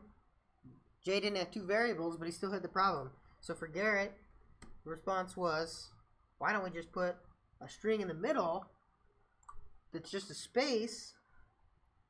Now we have that space ejected in. You can add as many strings together as you want, right? And you can just keep going and keep going and keep going to build a whole line of text. Now, for Jay, the problem was more... Whoops, sorry. He had something like this. What's that going to come back as? Your last name is Howard, right? And that's one word. So we have to put the space, not there, right there, inside those quotes, right? Because it needs to be part of that first string. Now I have another trick for you.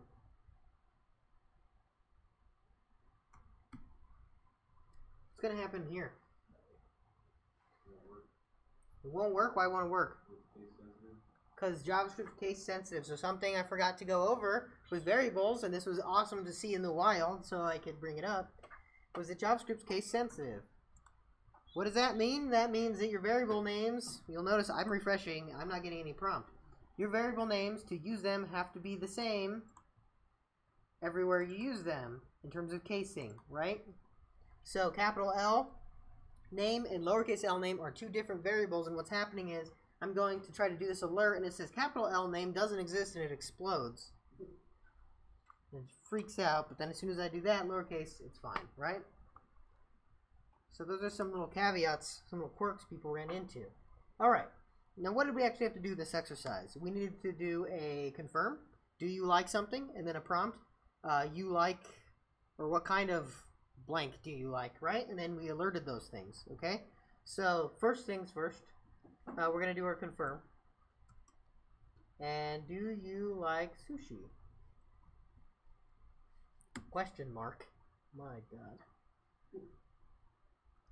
What do we got to do to be able to store the response of this? Assign it to a variable? Like how? Var. You like sushi, space, equals, space. Nice. So now we have that variable. If we want to test, it's harmless to just do a console log, so I recommend you do it. Next one is a prompt. What kind of sushi do you like? Well, we need to store that in the variable too, don't we?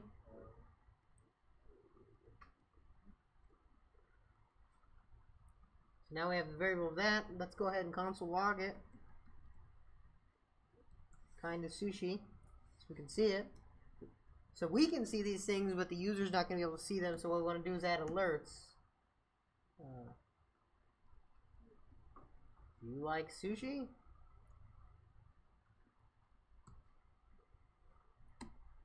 And then we'll alert the kind.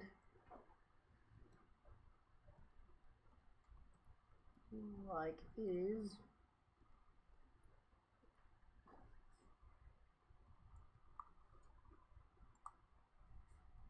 Alright, do you like sushi? Yes. Kind of sushi you like? Tuna roll. You like sushi? True. Kind of sushi you like is tuna roll. Beautiful. Any questions on that? Cool. Okay. So, one weird tangent that they have injected in the middle of this is something else you can do that's kind of fun. It's kind of a tangent. I guess it's not because we're using it in the next exercise, but as you might have seen in that first exercise where we looked through all that code, at one point we saw a document.write call, right? And in there, it said something. It says hello world. Does anyone know what this does? It just displays hello world like HTML text. Indeed it does. It rewrites your HTML to be that. That is exactly what it does. So if we go in here and we look at our actual HTML in the body, right under that script tag, it just says, hello world. Now, what if in our body, right before the script tag, we have a p tag, my name is Carson. Cardon. My name is Cardon. Good enough. So does it completely erase what you wrote? No. But it adds it to the end. Document not right.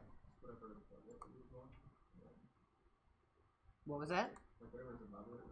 Whatever is above it, it leaves alone. And even if I were to put something right here, say I did a span tag, or just wrote some garbage in there. Oh my god. What happened there? What was that? Span is inline. Okay. But look in my HTML. Look right here what I'm highlighting. It comes before the span. Explain that one to me. This one's tricky. And this comes back to how HTML is rendered on your page. You need to add a break.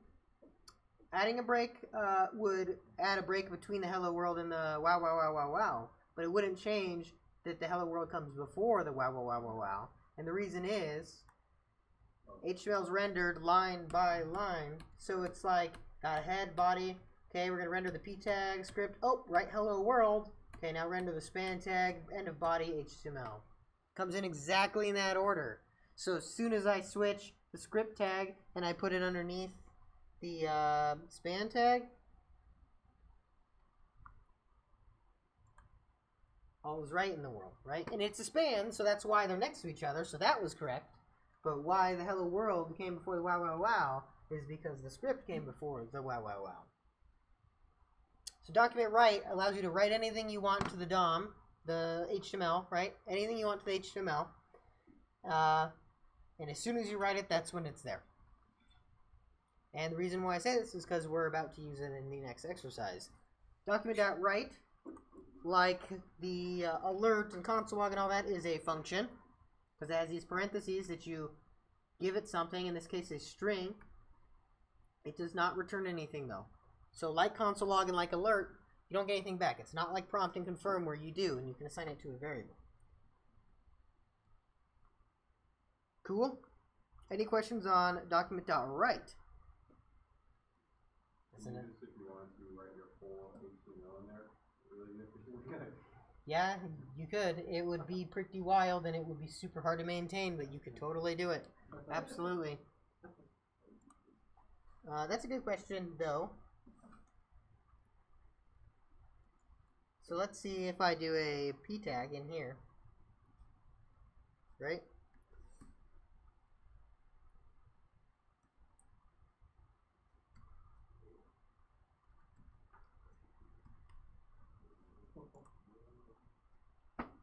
I literally wrote, I need a p tag with a style of color red, and it's going to have content Howard in there, and it rendered it. It literally rendered it as you would expect from HTML, because that's what it does.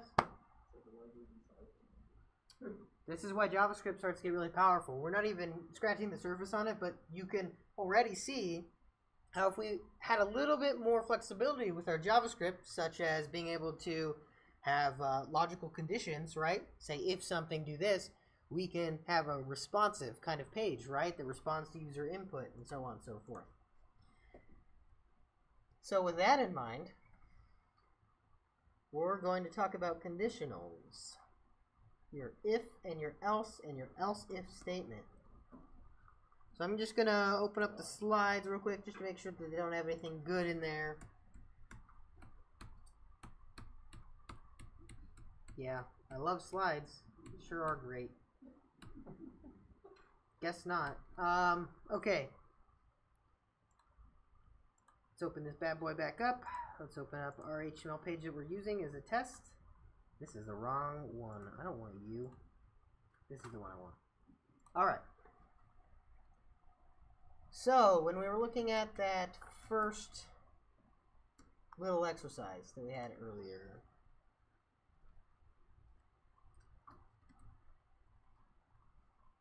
go ahead and refresh this. We had these ifs and these elses. And these else ifs, right? We had this big block. If something, else if something, else something. These things right here, these three different types of blocks, if, else, if, and else, are super, super, super, mega, ultra important. Literally, without these, you effectively can't write proper JavaScript. You can't do everything you could possibly do with JavaScript. So, if there's any piece of today's lesson that you want to hammer home, it's these guys that we're about to talk about right now. So make sure you have questions and you totally get what we're putting down. Okay? So, what is a conditional statement? Well, basically, it allows you to say, as we can read here, if something happens, I want to do something. So the way these work is you'll notice I have if, and then I have two parentheses, right? Inside those parentheses, I can put some sort of a condition, something that equates to one of the booleans. So remember, our booleans are true or false, right? True or, and as I said, the pipe, false. These are the two values that you can have as a boolean. Now there's a bunch of stuff you can do to make a Boolean. The simple one is you could just assign something as true.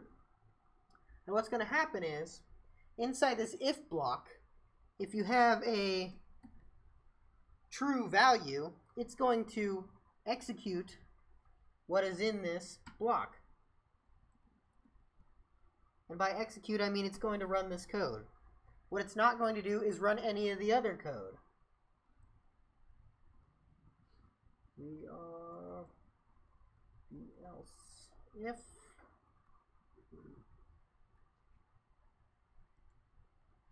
we are in the else, right? Don't forget your semicolons. We are, I'll change this, are in the if. So if it's true, it's going to say we are in the if. I'm going to just get rid of the else if because there's only a true and a false, right? So obviously you don't need an otherwise, which is what else if is. If it's true, we're in the if. Otherwise, if it's not true, if it's false, we're in the else. So if we just run this, we already know that it's going to be true. We are in the if, okay? That's what these parentheses inside this if mean. Else is literally otherwise. Literally otherwise. If it's not that thing, what else is it? Else, right? So that's how these two correlate. You don't necessarily need an else statement, so you could potentially have an if and be like, if something, then we're going to do something. Otherwise, I don't care. Just forget it, right? So console dot, or I'll let you do another alert. Alert, always do this, right? So in this case, we are in the if when the Boolean is true, and it's always true, and we're always going to do this. If we make the Boolean false, though, this little bool, always do this happens, but we are in the if does not. Alright, so this is when that condition comes into play. It has to be true in that if for it to happen. If we put our else back, because we are not in the if,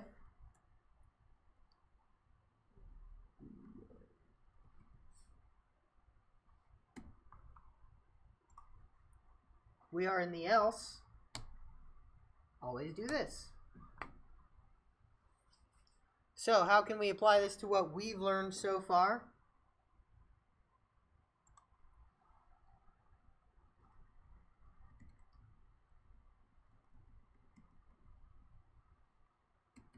Do you like sushi?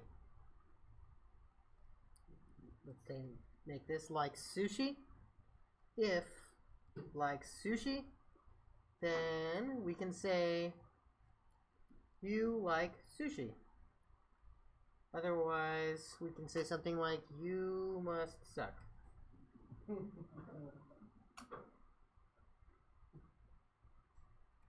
And then here on the always one, that was fun. So let's test it out. Do you like sushi? Okay, you like sushi. Awesome. That was fun, because that one always happens. Do you like sushi? Cancel. You must suck. That was fun. Right? So the else is basically like the no. The else is the no. Yeah. It's the nope. It's the no answer in this case, because that confirm remembers a true or a false coming back from the confirm. So we can say, we can even make this more advanced. We can say when you like sushi,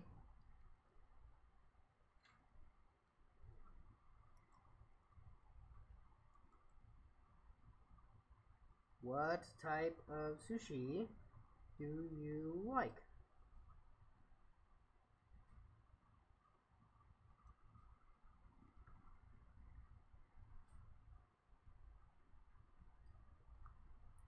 I'll make this less aggressive. It's more passive now. Passive aggressive, right? So we can say, do you like sushi? I hit enter and say yes. Well, what type do you like? Tuna. You like tuna? Indeed I do. Go ahead and in here, I just hit cancel. I don't like sushi. Well, I do. Okay, great. So you can see the different things we can do now that we have these conditional statements, this if and this else. So how can we add an else if in? Bar likes tea. Let's just say, do you like tea? So if they like sushi, we know what's going to happen, right?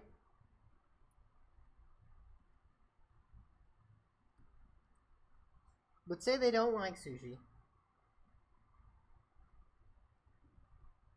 But they like tea.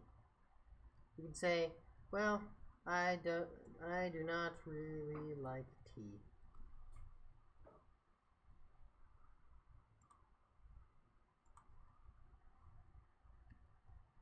And in here I can do, well, I like sushi, okay? So, do you like sushi? No, not really. But do you like tea? Indeed I do. Well, I don't really like tea. This guy's kind of a jerk. Now we can see what happens if the first condition here, dislike sushi, fails, right? This is no, I do not. But in the second case, we're like, but you like tea. Now I can do something else. There's another condition altogether that I can do when I don't necessarily want to say, well, I like sushi, right? So you can imagine I have 3 branches of stuff that I want to do. And this is how I could walk all those branches. I could also put my sushi type out here. Maybe I could do another prompt for tea type, right? Gosh, if I could type on this thing. What type? Jeez. Tea do you like?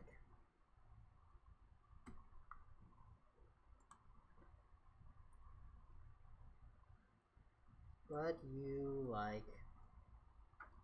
And then we'll just put the tea in. So now I have these prompts in here. Do you like sushi? Yes. Do you like tea? Yes. What type of sushi?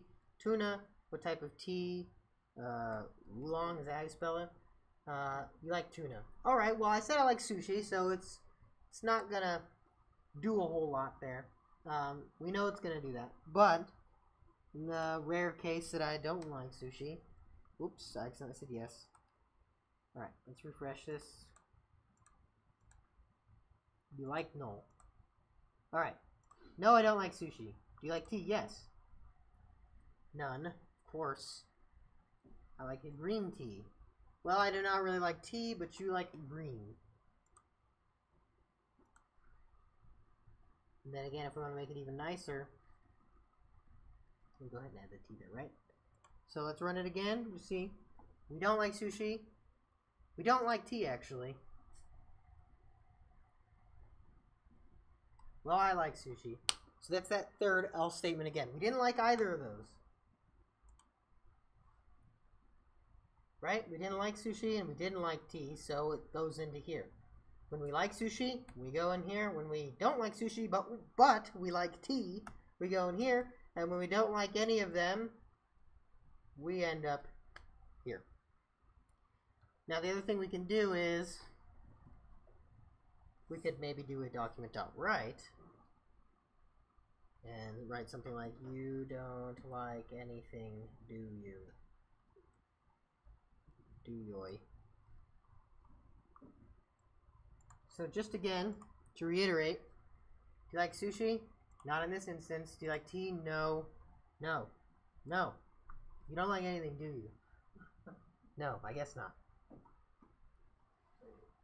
What's up, Matt? So the document right comes up after the responses. Is that what happens? In this case, it does.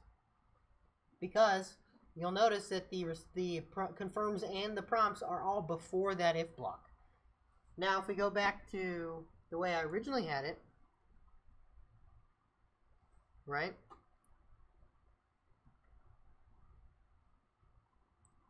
In this case, when will we get the prompts and when will we get the document right? You know? We get the prompts. That's it. So, how would I get the prompt that says, what type of sushi do you like? If you like sushi. If I like sushi, I'll get that prompt exactly. And how do I get the prompt, what type of tea do I like? When I like the tea and I, what? And I don't like the sushi, right? And how would I get it to document right? Well, you don't like anything, do you? If I don't like anything. So why don't we go through those scenarios? So, I like sushi. I don't like tea. Who cares? Tuna. You like tuna. I don't like sushi. I do like tea. What type of tea do you like? Green. I don't like tea, but you like green tea. It'd be green tea tea. It's not that smart. But I don't like anything. Well, you don't like anything, do you? Make sense? Cool. So, like I said, these conditional statements are super, super duper important. You absolutely must understand them. So, these exercises are, we really need to hammer them home. We're going to be working with these the rest of the class. You're going to be working with if, else if, and else statements, right? So, remember again, if, and then parentheses, and then curly braces, right? The curly braces are what happens when the if is true. Else if, parentheses, and then the curly braces. Parentheses are, the curly braces are if the else if is true and the if is false, and then else with curly braces, and inside there is what happens when nothing is true. Alright. So the next activity is number... Oh, I don't even know if it has a number. Doesn't look like it. So here are the instructions. You're going to create a website from scratch. Okay, so you're going to create an HTML page. You're going to add that script tag.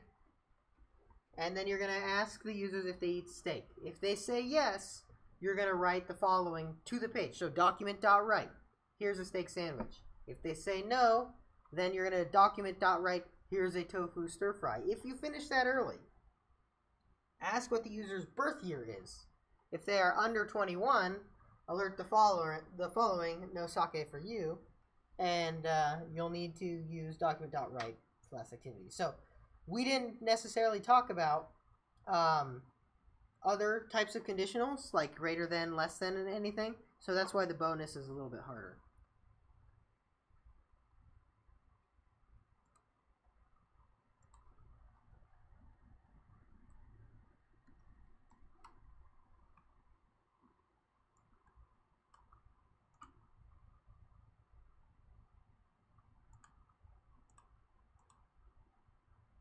Oops. Let me open the slides again, sorry.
Okay.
I was just thinking about that. Doesn't create like a weird like conflict around the stuff. The LSIM though is like, I'm like, oh, or what? Yeah, it's like You don't have to put anything in there. It's basically binary, right? It's either, if it's true, you're gonna do one thing, else, which by default means they respond with false. Okay. You're gonna do something. Okay, so LSIM should already know if you're You don't inside. need to check for anything. You can, but it's not Okay, really. so it's like if, and then else if, and then like else, and then like, So the second one, you're not gonna do else if, you're just gonna do else. Take that if or in, so undo what you just did. Take after the if and else, like if there you go, take that, and then you put or in. So that tells it just if it's false, do the next thing. thing underneath it. You don't have to check that. Okay, so as long as it's inside the yeah. So like whatever's underneath that, so in the creative bracket, it's gonna do if else. Yeah. Right. Yeah. So what you've got there goes if you have the yeah, right. yeah. Yeah, I tried doing. Oh, are they actually doing section? Did I read that wrong? Are they doing okay or cancel? It doesn't. It should be, these instructions are bad.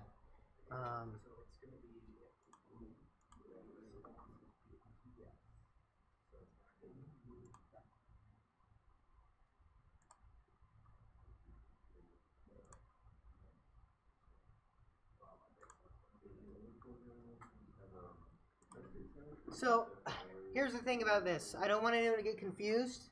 Where it says if they respond with yes, don't make this a prompt. Make this a confirm. Make it an okay, cancel, true, false kind of thing. We didn't talk about what you need to do if they actually had a prompt and they said yes or no or anything in between, right? So, it's not literally a yes, it's an okay on the confirm. It's not literally a no, it's a cancel on the confirm, okay? So do that, and then if you get to the bonus, great. But you're going to have to Google stuff for the bonus. What? Yeah, we didn't go over it yet. It's actually crazy that they have that, and the next activity is stuff they don't even mention talking about, and it's like there's no way anyone's going to understand this, so I'm going to have to teach it a little bit. Why is the font so small? Fonts are large, but if you want to have it right. Yeah, I mean, it's pretty easy to do, but even so, we didn't talk about greater than or less than or any of that stuff, right? So we haven't even talked about that and what that means. And also, their solution, they don't even, it's totally different than what this bonus is even asking for. So they should probably fix that.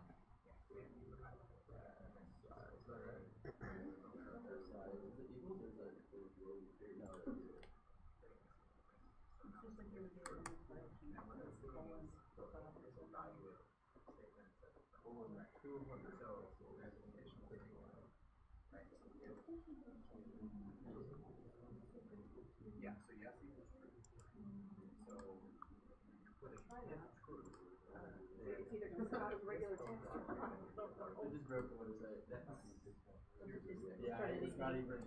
Yeah. I wouldn't worry about that part for now. Once it's done, what they do. Not right there.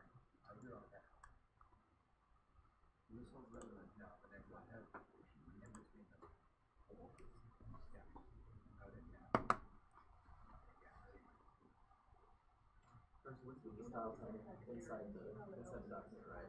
What is the style? Like say I want to make the font size bigger, font, you know, so where are you putting the style? Well, if you define the tag, then you do that, but don't. Okay. So now just do the here. Alright. And then inside of that, like you're gonna put that spring here.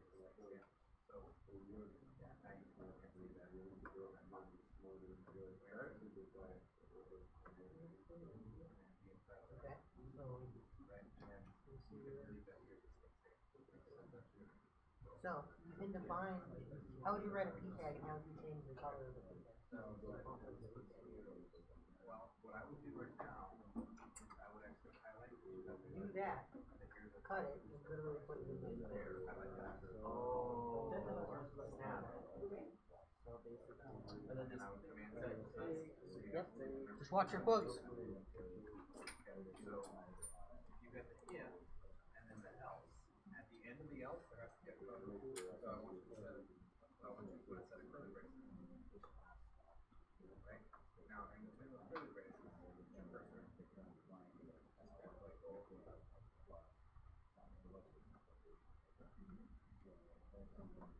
There you go. Okay. Now hit enter. Right? Now you can, now you can throw down those curly braces. And those curly braces, those two curly braces, that defines the code block. Right? So now you open that code block up and you put your save here.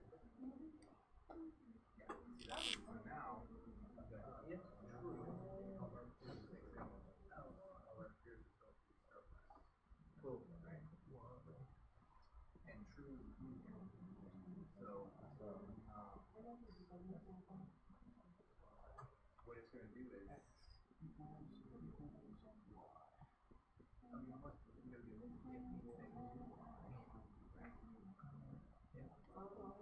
yeah, so instead of putting true right there, you're going to put if because I'll play a while. So let's go to that.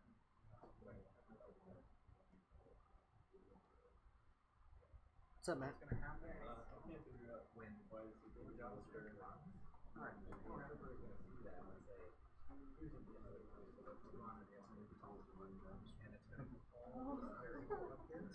That confirms, it's going to return whatever the value is. When the user clicks OK, it's going to return true, will be a value. If the user cancels or false, will be a value. Right, so if it's true, then it runs this code. If it's false, then it writes that block. Does that make sense? Yeah, so what's going on here is like you're setting this code. Why you're asking the user to call it.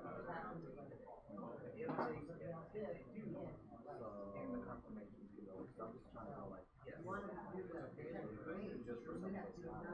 Yeah, if it goes like this, Remember, you don't always need to know. and what happens is that actually down here, when this JavaScript runs, it's going to basically, it's going to call this variable to this thing, and then that's what's going to make this message show up. And when they confirm it, it's going to send that back here and say, oh, it's true or false.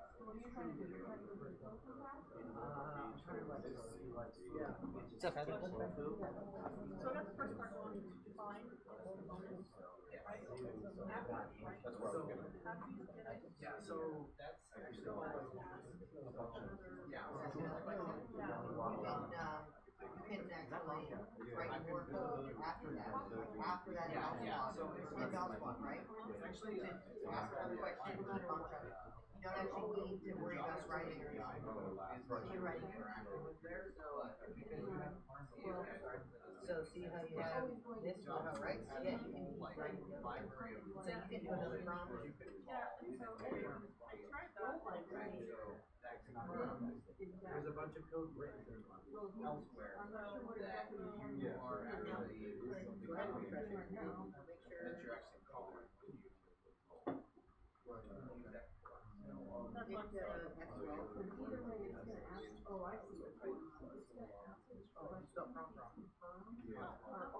But yes, I could have put not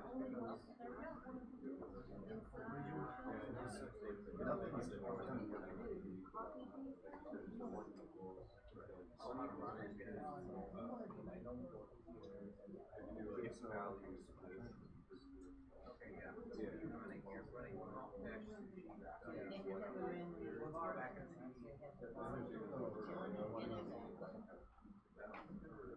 actually, yeah, so you actually don't have to do anything because what's going to happen is that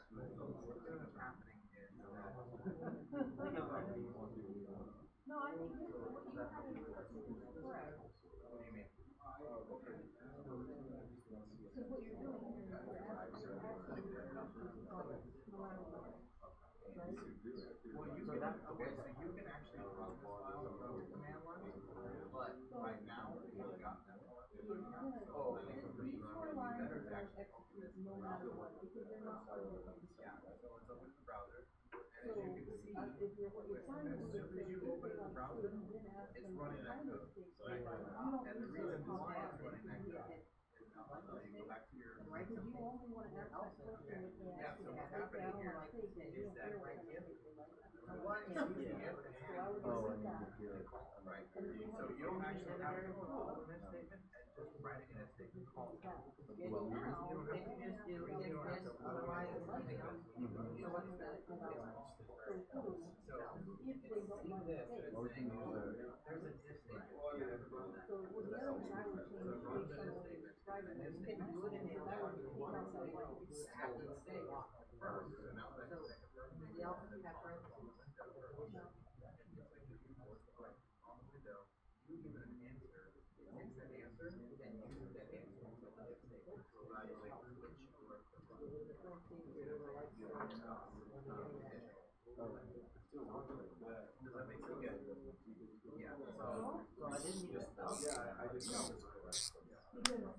One is independent on the other, then one has nothing to do with one like the state.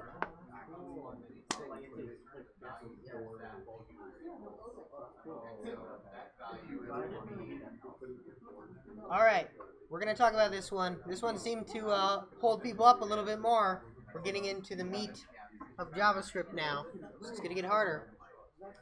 So really quick before we go over it, let's just do a fist of 5 how we felt about this exercise. This one's harder, huh? This one's harder. We got more mixed numbers, right? Okay.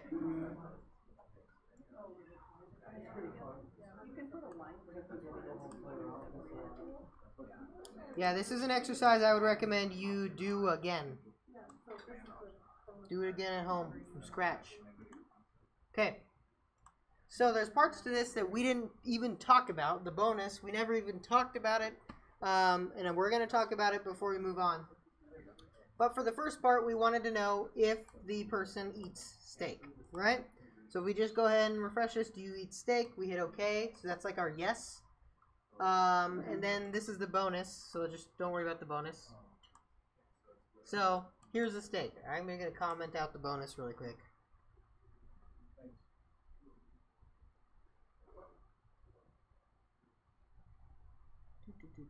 Don't need this.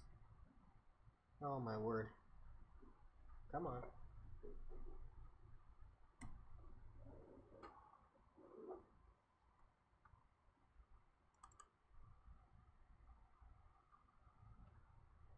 That did like nothing good.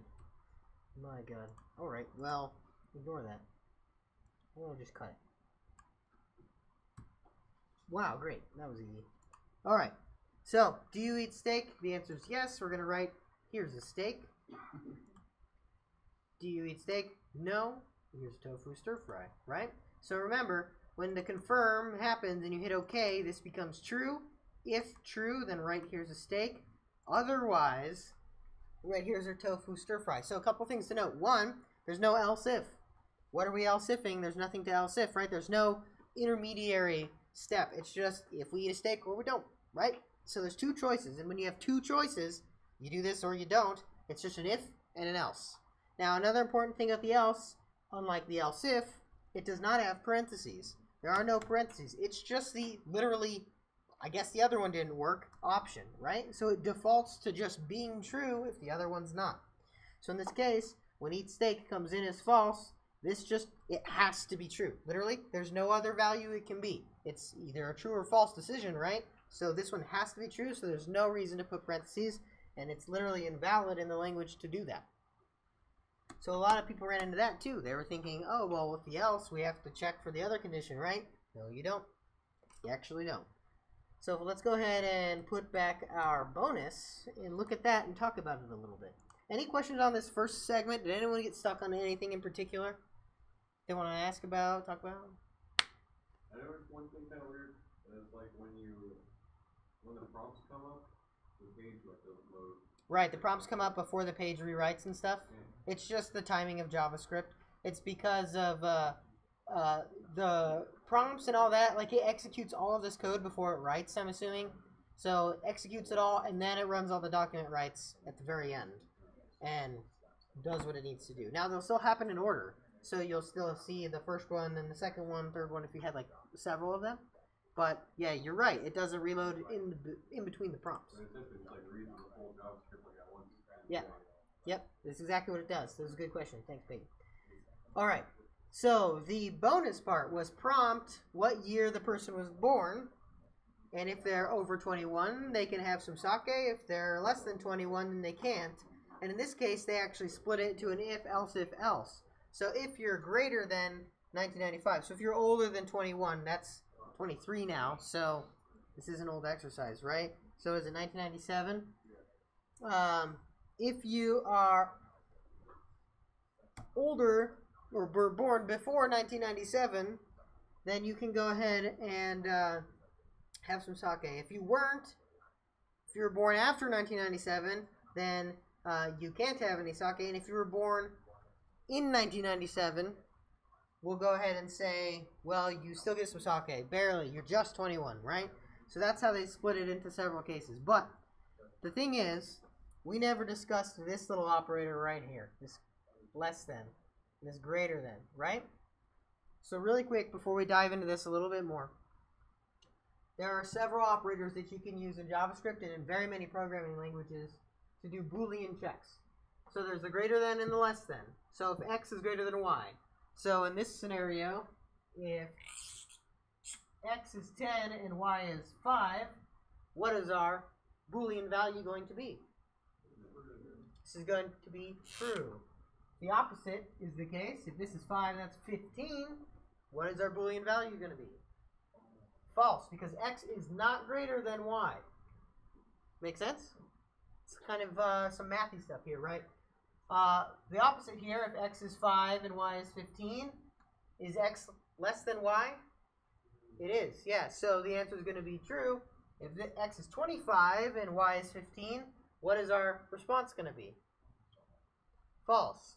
So really quickly, since we use these in this bonus, if your birth year is 1992, like mine, then you can have sake, right? Because 1992 is less than 1997. It is further away in terms of our time, right? But if you were born in 2001, 2001 is not less than 1997, so you can't have any sake, right? Kind of makes sense? All right, to the same extent, we also have greater than equal to or less than equal to. So, in the case that x is 10 and y is 5, is x greater than or equal to 5? Yes. So the answer is true. If x is 10 and y is 15, is x greater than or equal to 15? No. So we get a false. And if y happens to be 10, we have a third option. Is x greater than or equal to 10? It is. So we get a true. Same thing here. X is 10. Y is 15. Is x of 10 less than or equal to y of 15? Yes, it is. So we get a true. X of 20, y of 15. Is x of 20 less than or equal to 15? No. So we get a false. And then again, as you probably know, we have 15 and 15.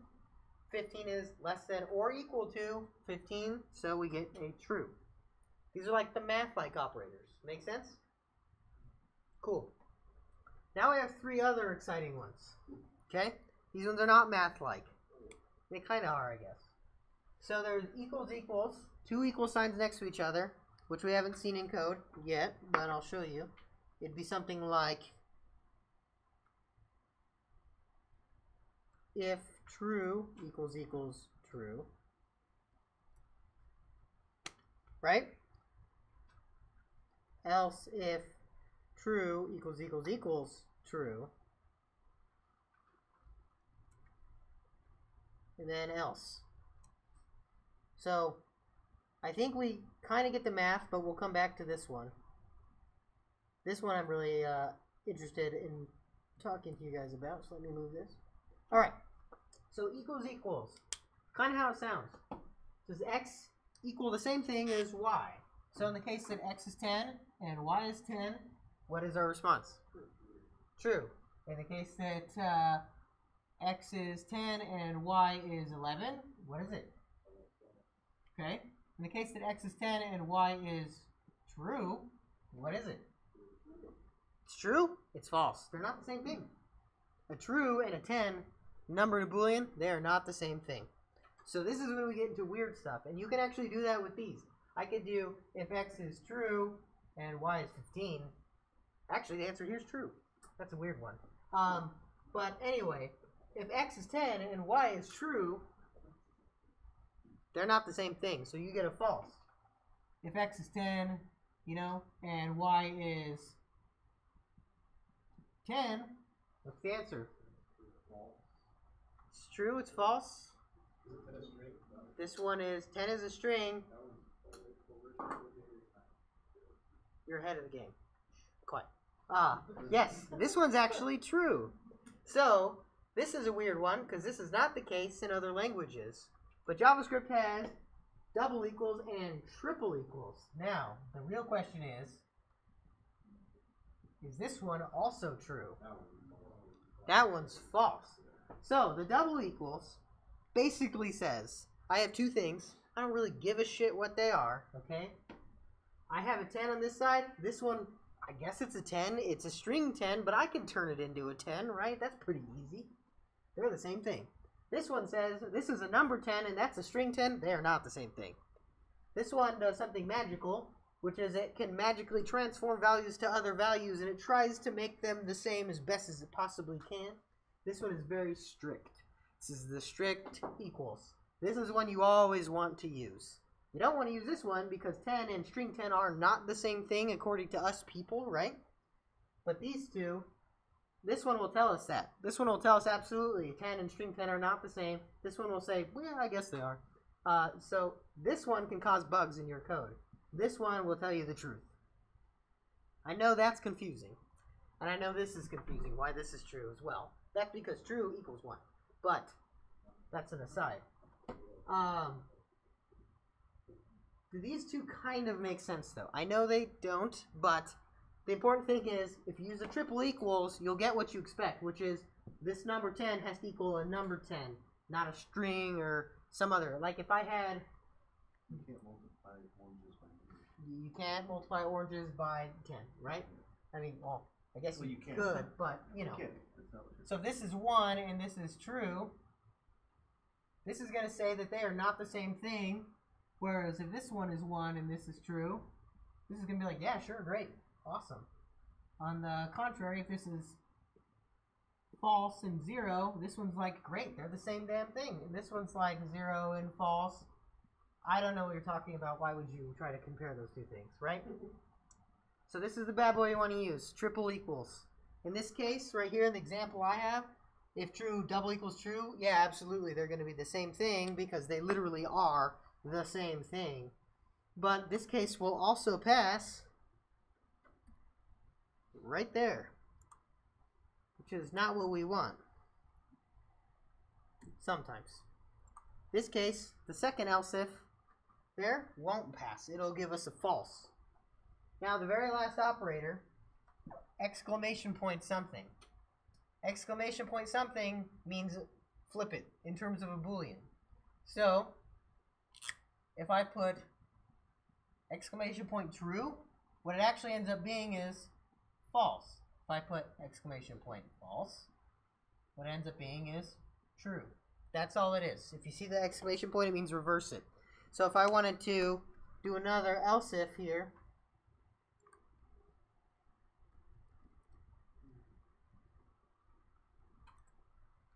that second else if, the exclamation point, which is pronounced not false, is always true, right? The opposite of false is true.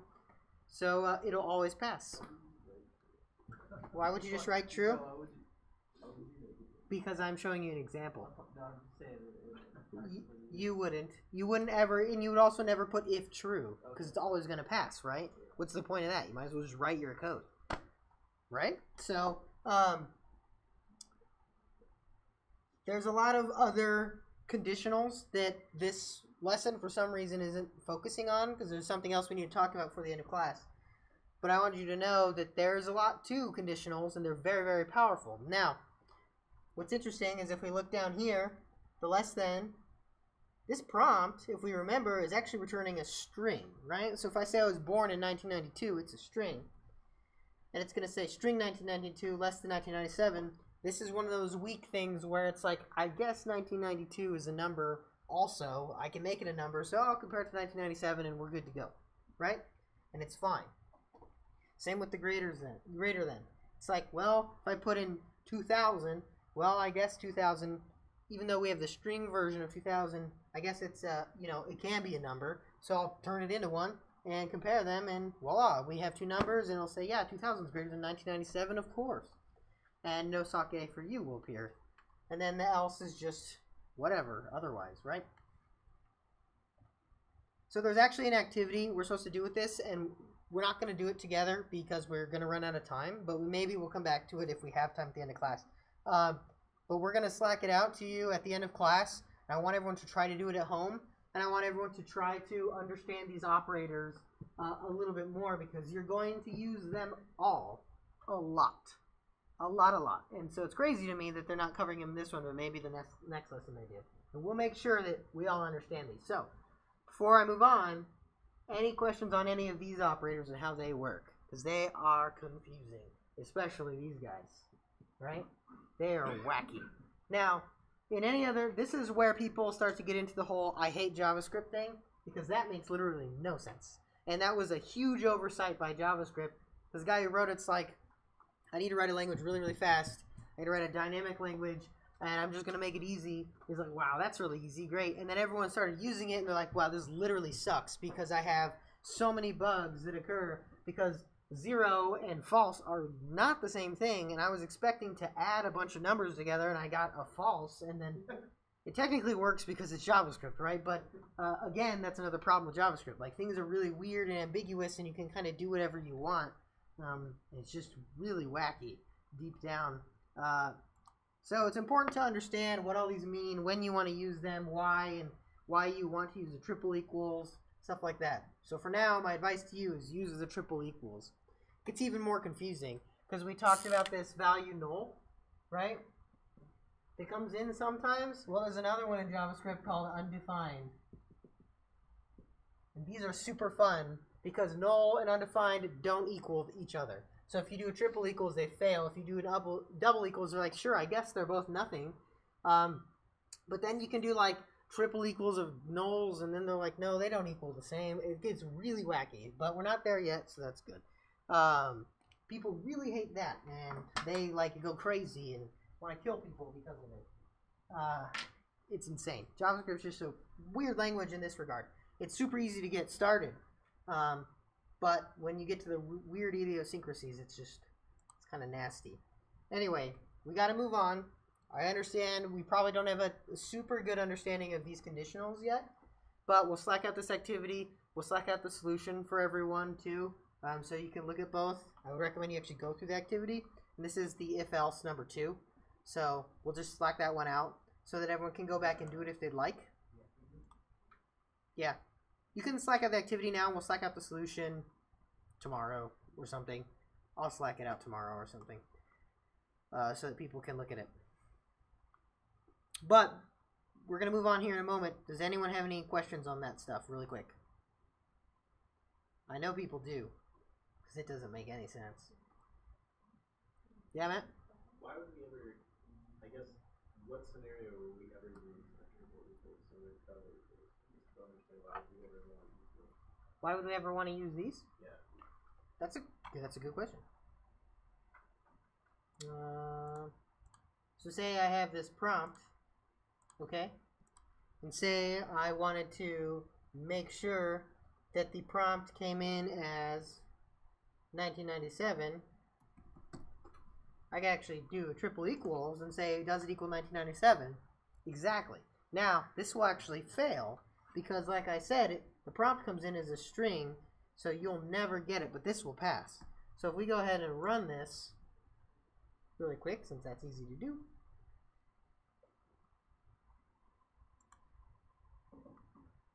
Do you eat steak? Yeah, what year you were born? 1997.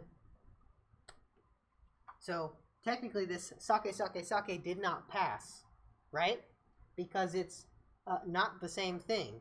But if I go ahead and I go in here and I change it to the double equals, now it passes. If you put quotes around it, will it pass? Good question. With the triple equals? Yeah. It should, right? Now you're saying it's a string. You don't have to satisfy it. Basically, Heather's like, I'm calling your shit. You better be right. Yes. So like you can use the double equals like willy-nilly and it's gonna work. Yes, so that's the danger of it, right? So it's dangerous because you can just be like, if they're close enough, then sure, right? Because they're not technically the same if you give me a number or you give me a string, right? They're not technically the same thing. But JavaScript is quote-unquote smart enough to know, well, they're kind of the same thing. Like, I can turn one into the other and then they are great. So it, like, does that for you, which is dangerous. Well, is there actually a way to turn the birth year into a number? There is, yeah. So you could do that. Now, it's a little bit beyond where we're at right now, but it's quick to write. So you could do something like year equals %, and then you could do birth year, and then technically you got to do a 10 because that's the log base. But yeah, basically this turns it into a number. So then if I go here and I have the triple equals, it works. So you can do conversions explicitly, which is what you would want to do. If you want to check this is actually a number, you need to do something like this. It's beyond where we're at right now. We'll get back to it, but yeah, you can. Okay? So we got to move on, and I know there's probably more questions out there. But we need to talk about arrays. And arrays are very different from anything we've seen thus far. So let me go ahead and pull up the slides because I actually do have good visualizations of an array. Okay, what is an array? So an array in programming is effectively this container that allows you to store multiple things in one variable. Okay, you can think of it like a shelf. So when you have a shelf or a cabinet or something, right, it has multiple doors in it, and you can put stuff in all of the doors. You can imagine that the cabinet is the variable and the stuff inside of the cabinet is something else altogether. You can get to it, but it's not actually the variable. And I know it's a little confusing, but let me pull it up so I can show you the syntax and we can talk about it. That's conditional activity 2. So, what does this array look like? Alright, so visualization of this array thing. It's kind of weird, right? So I said it's like a cabinet. You can put stuff in it, and you actually can. So to denote an array, you have these brackets, right? So this is just a regular bracket with a closing bracket, and then you have stuff delimited with commas. So say I wanted to do this with numbers. Bracket 1, comma 2, comma 3, comma 4, comma 5. And this array, this cabinet of sorts, has these 5 numbers in it. 1 through 5, right? The variable nums, when I console.log it out, is literally the array. It's the array. It's not 1, 2, 3, or 5. It's the container of all of those numbers. Now, how do you get to them? You can see if you look a little bit further down, you can get to them by accessing their indexes. So everything's indexed in an array, right? There's indices to find things. So if I wanted to get to the first number, I would do nums with angle brackets, and then I have to tell it what index I want to get to. To make things extra confusing for you, everything's 0 indexed. So to get to the first item, I actually put in a 0. Everything is 0 indexed. So to get to the last item, the 5th item, I put in a 4. 0, 1, 2, 3, 4, 5, right? So that's the last one, and we have 5 things in there. If I want to get to the second item, 0, 1, I put in a 1. Third item, 0, 1, 2, right? So if you just take the number you want and subtract 1, that's what you get. Now if I go ahead and do -1, it'll freak out. No such thing. But 0 is the first index of our array. Okay, so cabinet analogy. Does that click for anyone? That idea that it's a container of sorts. It's not actually this thing you can directly operate on anymore. You can, but in a very different way than we have so far, where we've just added two things together or done a conditional check. It's not just this. It's not called a primitive anymore. Primitives are your numbers, your strings, and your booleans, right? Those very simple data types. This is now an array. It's something. It's a structure that we're using in code, and this is where code starts to get really powerful, right? Now, JavaScript arrays are super weird because they're arbitrary in the sense that you can put as much stuff as you want in it. It can be any type. I don't have to put like 1, 2, 3, 4, 5 and have all numbers. I could do 1, 2, cat, 4, 5, and it's like, that's cool. Cats are cool, right? And then you can put a true here, and it's like, great. This is all good stuff. Thanks for putting that in my cabinet. And you can get to it. So that's kind of a downside, but an upside to JavaScript is you can put whatever you want. It's not strict about what you put in there, but that can be bad. But either way, the important thing to note is these arrays are containers. So I'm telling you these arrays are containers. We're going to go ahead and take their zoo example that they got.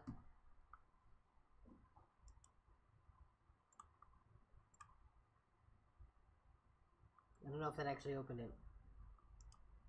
Bummer. I was hoping it would. I saw Andy do that. I didn't even know you could hit Control-O, but it doesn't work on Linux, so that's what I get for being avant-garde, I guess. Alright. So we have our arrays demo. And some stuff is going to be... Oops. I broke it. Stuff is going to be dumped out into the console. So let's talk about it really quick. So they have this zoo animals container. So we have a zoo. And our array represents a zoo. And inside the zoo we have all kinds of animals. In this case we have a zebra, a rhino, a giraffe, and an owl. So what can we do with an array? Well, we can ask how long it is. And how long it is means how many things are in it, right?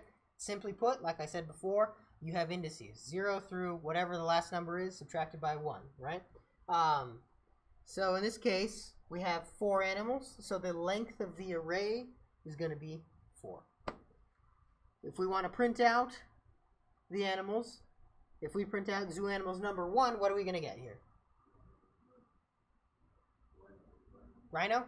We're going to get a rhino. If we print out zoo animals number 5, well, hopefully no one read that. What do we get here? Nothing. We're going to get nothing because there's not 5 animals in the zoo. There's only 4. It's going to be undefined, which is very close to null, but not quite the same. So, how many zoo animals are in this array? 4. How do we get to the second animal, right? We give it index 1, cage number 1 in this zoo, I guess, is rhino. And if we try to get an animal that doesn't actually exist, we get this undefined keyword.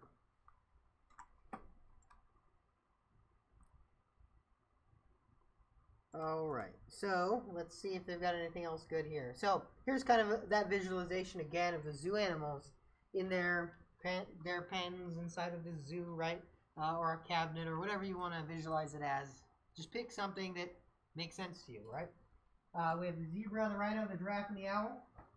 Start at the 0 index all the way down. What's the length of this array? It's 4. There's 4 items. Even though we started at 0 index, there's still only 4 items, right? There's not 3 items. Yeah, index 3 is the last one, but for some reason in the coding world, everyone decided to start at 0. Every language is like that, except for some really esoteric ones, which this one's esoteric, but not in that way, I guess. Yeah, I mean, arrays are, they're pretty interesting, but they're very important because you can obviously imagine that you can store a bunch of stuff in them, right? So the code representation, again, of this visualization here is right here. We have the bracket, opening bracket. We have our strings separated by commas, and then our closing bracket and a semicolon. So how else do arrays work? all kinds of ways, right? You can put strings in them. You can put numbers in them. You can put a mix of the two things like I showed you. A whole bunch of stuff in them. You can put other arrays in them if you want to get really wild. And you can put objects, which we haven't talked about, in them. The important thing to note is it's a container of an arbitrary length. You have to know how much is in there. And it's also, it can have anything in it. And then the syntax. The opening and closing bracket separated by commas, right? So we kind of looked at that demo. Let's go ahead and play with it a little bit while we've got a little bit of time left in class, just to kind of demonstrate how these bad boys work. Okay. So I'm going to go ahead and I'm going to add 10, because 10 is the cool new animal at the zoo. What's going to change about what we're printing out in these console logs?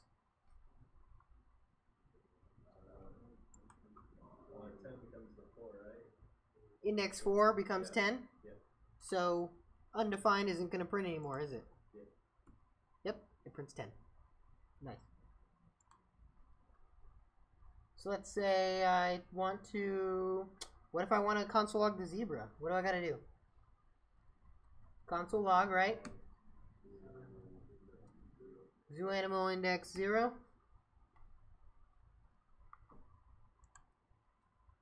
We got our zebra. Nice.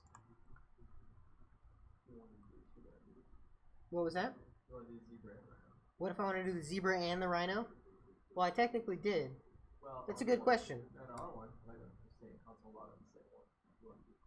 So if I want to get two things out at the same time. Can you get two things out of an array at the same time? The answer is no.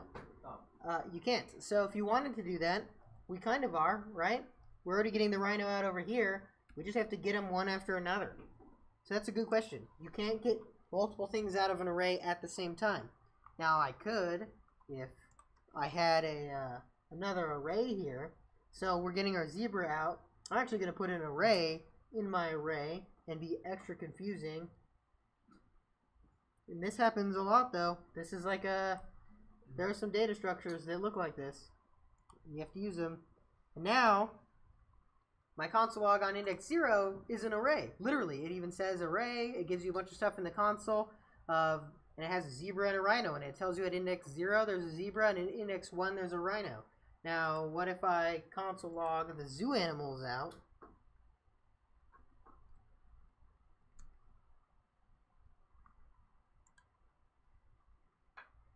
So if I console log the whole array, you can see it tells me right away. There's an array of 2 elements in the first index, a rhino, a giraffe, an owl, and a 10. Weird zoo. Weird zoo. And then I can even drill down further into the array in index 0, and I can actually see that array inside the other array. So you can kind of visualize it in code as well. So it makes it a little less abstract for you.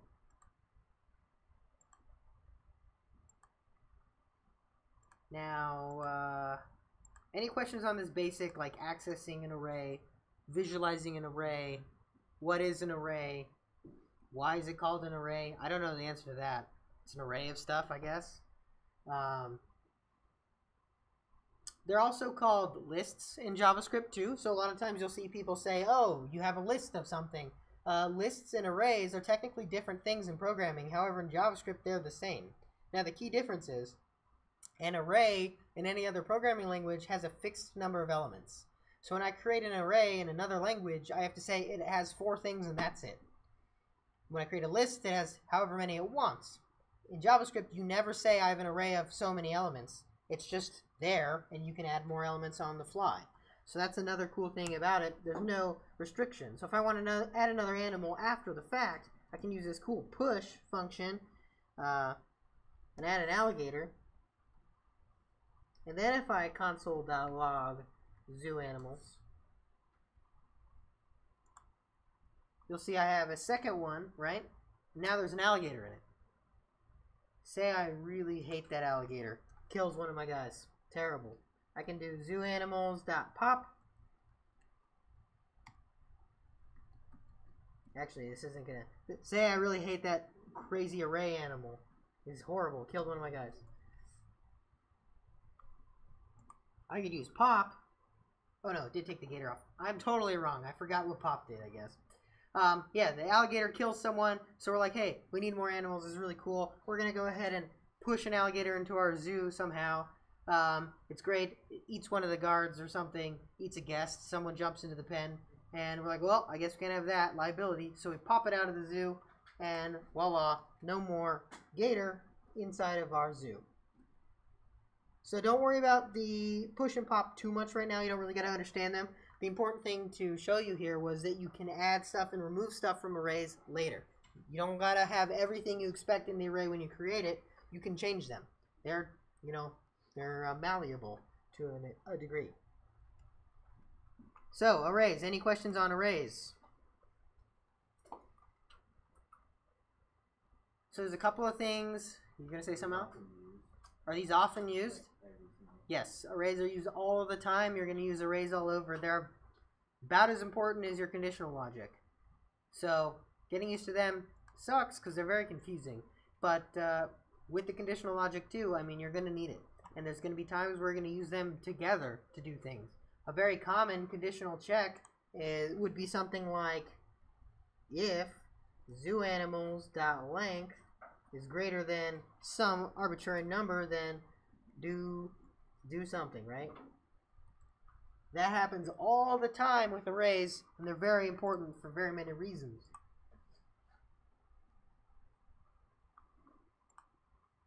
Any questions on that? Okay, so here's what we're going to do. We are going to slack out that first block of JavaScript we saw at the very beginning of class. I want you to spend about 3 or 4 minutes looking at it again and see if it makes sense. Does it make more sense now? It should. I'm going to go share it again.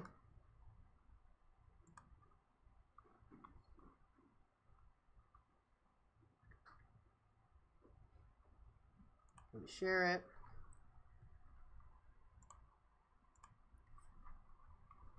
And just spend a couple of minutes here at the end of class. Talk about it with the people next to you. Just make sure that this makes more sense.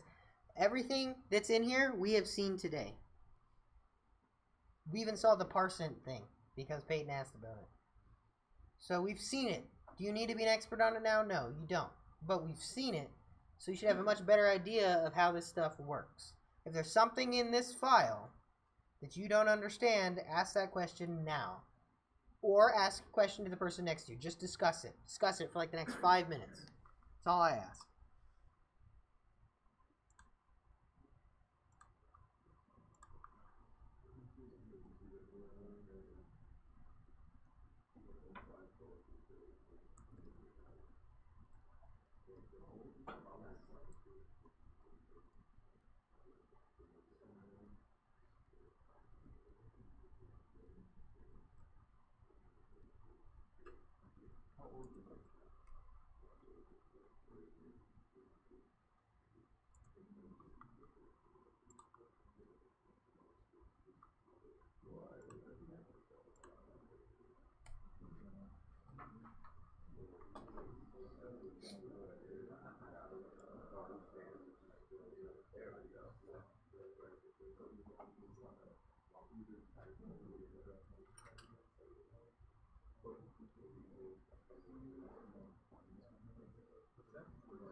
What's your name?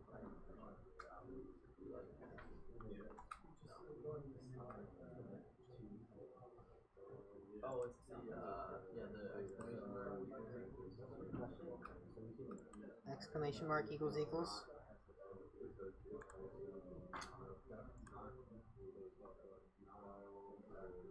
Ah, exclamation mark equals equals. I forgot those. So there is something in that file that we didn't cover, and that would be exclamation point equals equals and exclamation point equals. They're the corollaries to these, basically, or the reverse of these, right? So this is these two equal each other. This is that they don't. This is these two equal each other in a strict fashion. This is that they don't. So basically, right here, if we have x and y, and x is 10, and this is 10 is a string, the result of that is true, because they do not equal each other in a strict sense. However, if we have 10 and 10 here, the answer is false, because they technically do, right? So, if we change this to 11, the answer is now true. It's the opposite. So this not sign holds true in the equals. Not equal equal strict, not equal to. Is how it's read. Not equal to, right?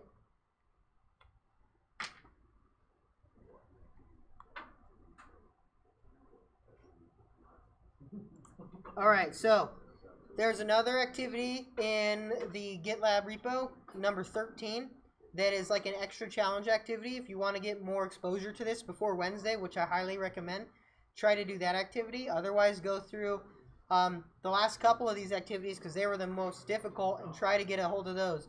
Open up the array demo activity, maybe go through and play with those arrays a little bit, so on and so forth. Just try to get a little bit more exposure to this stuff before Wednesday because we're adding on to this.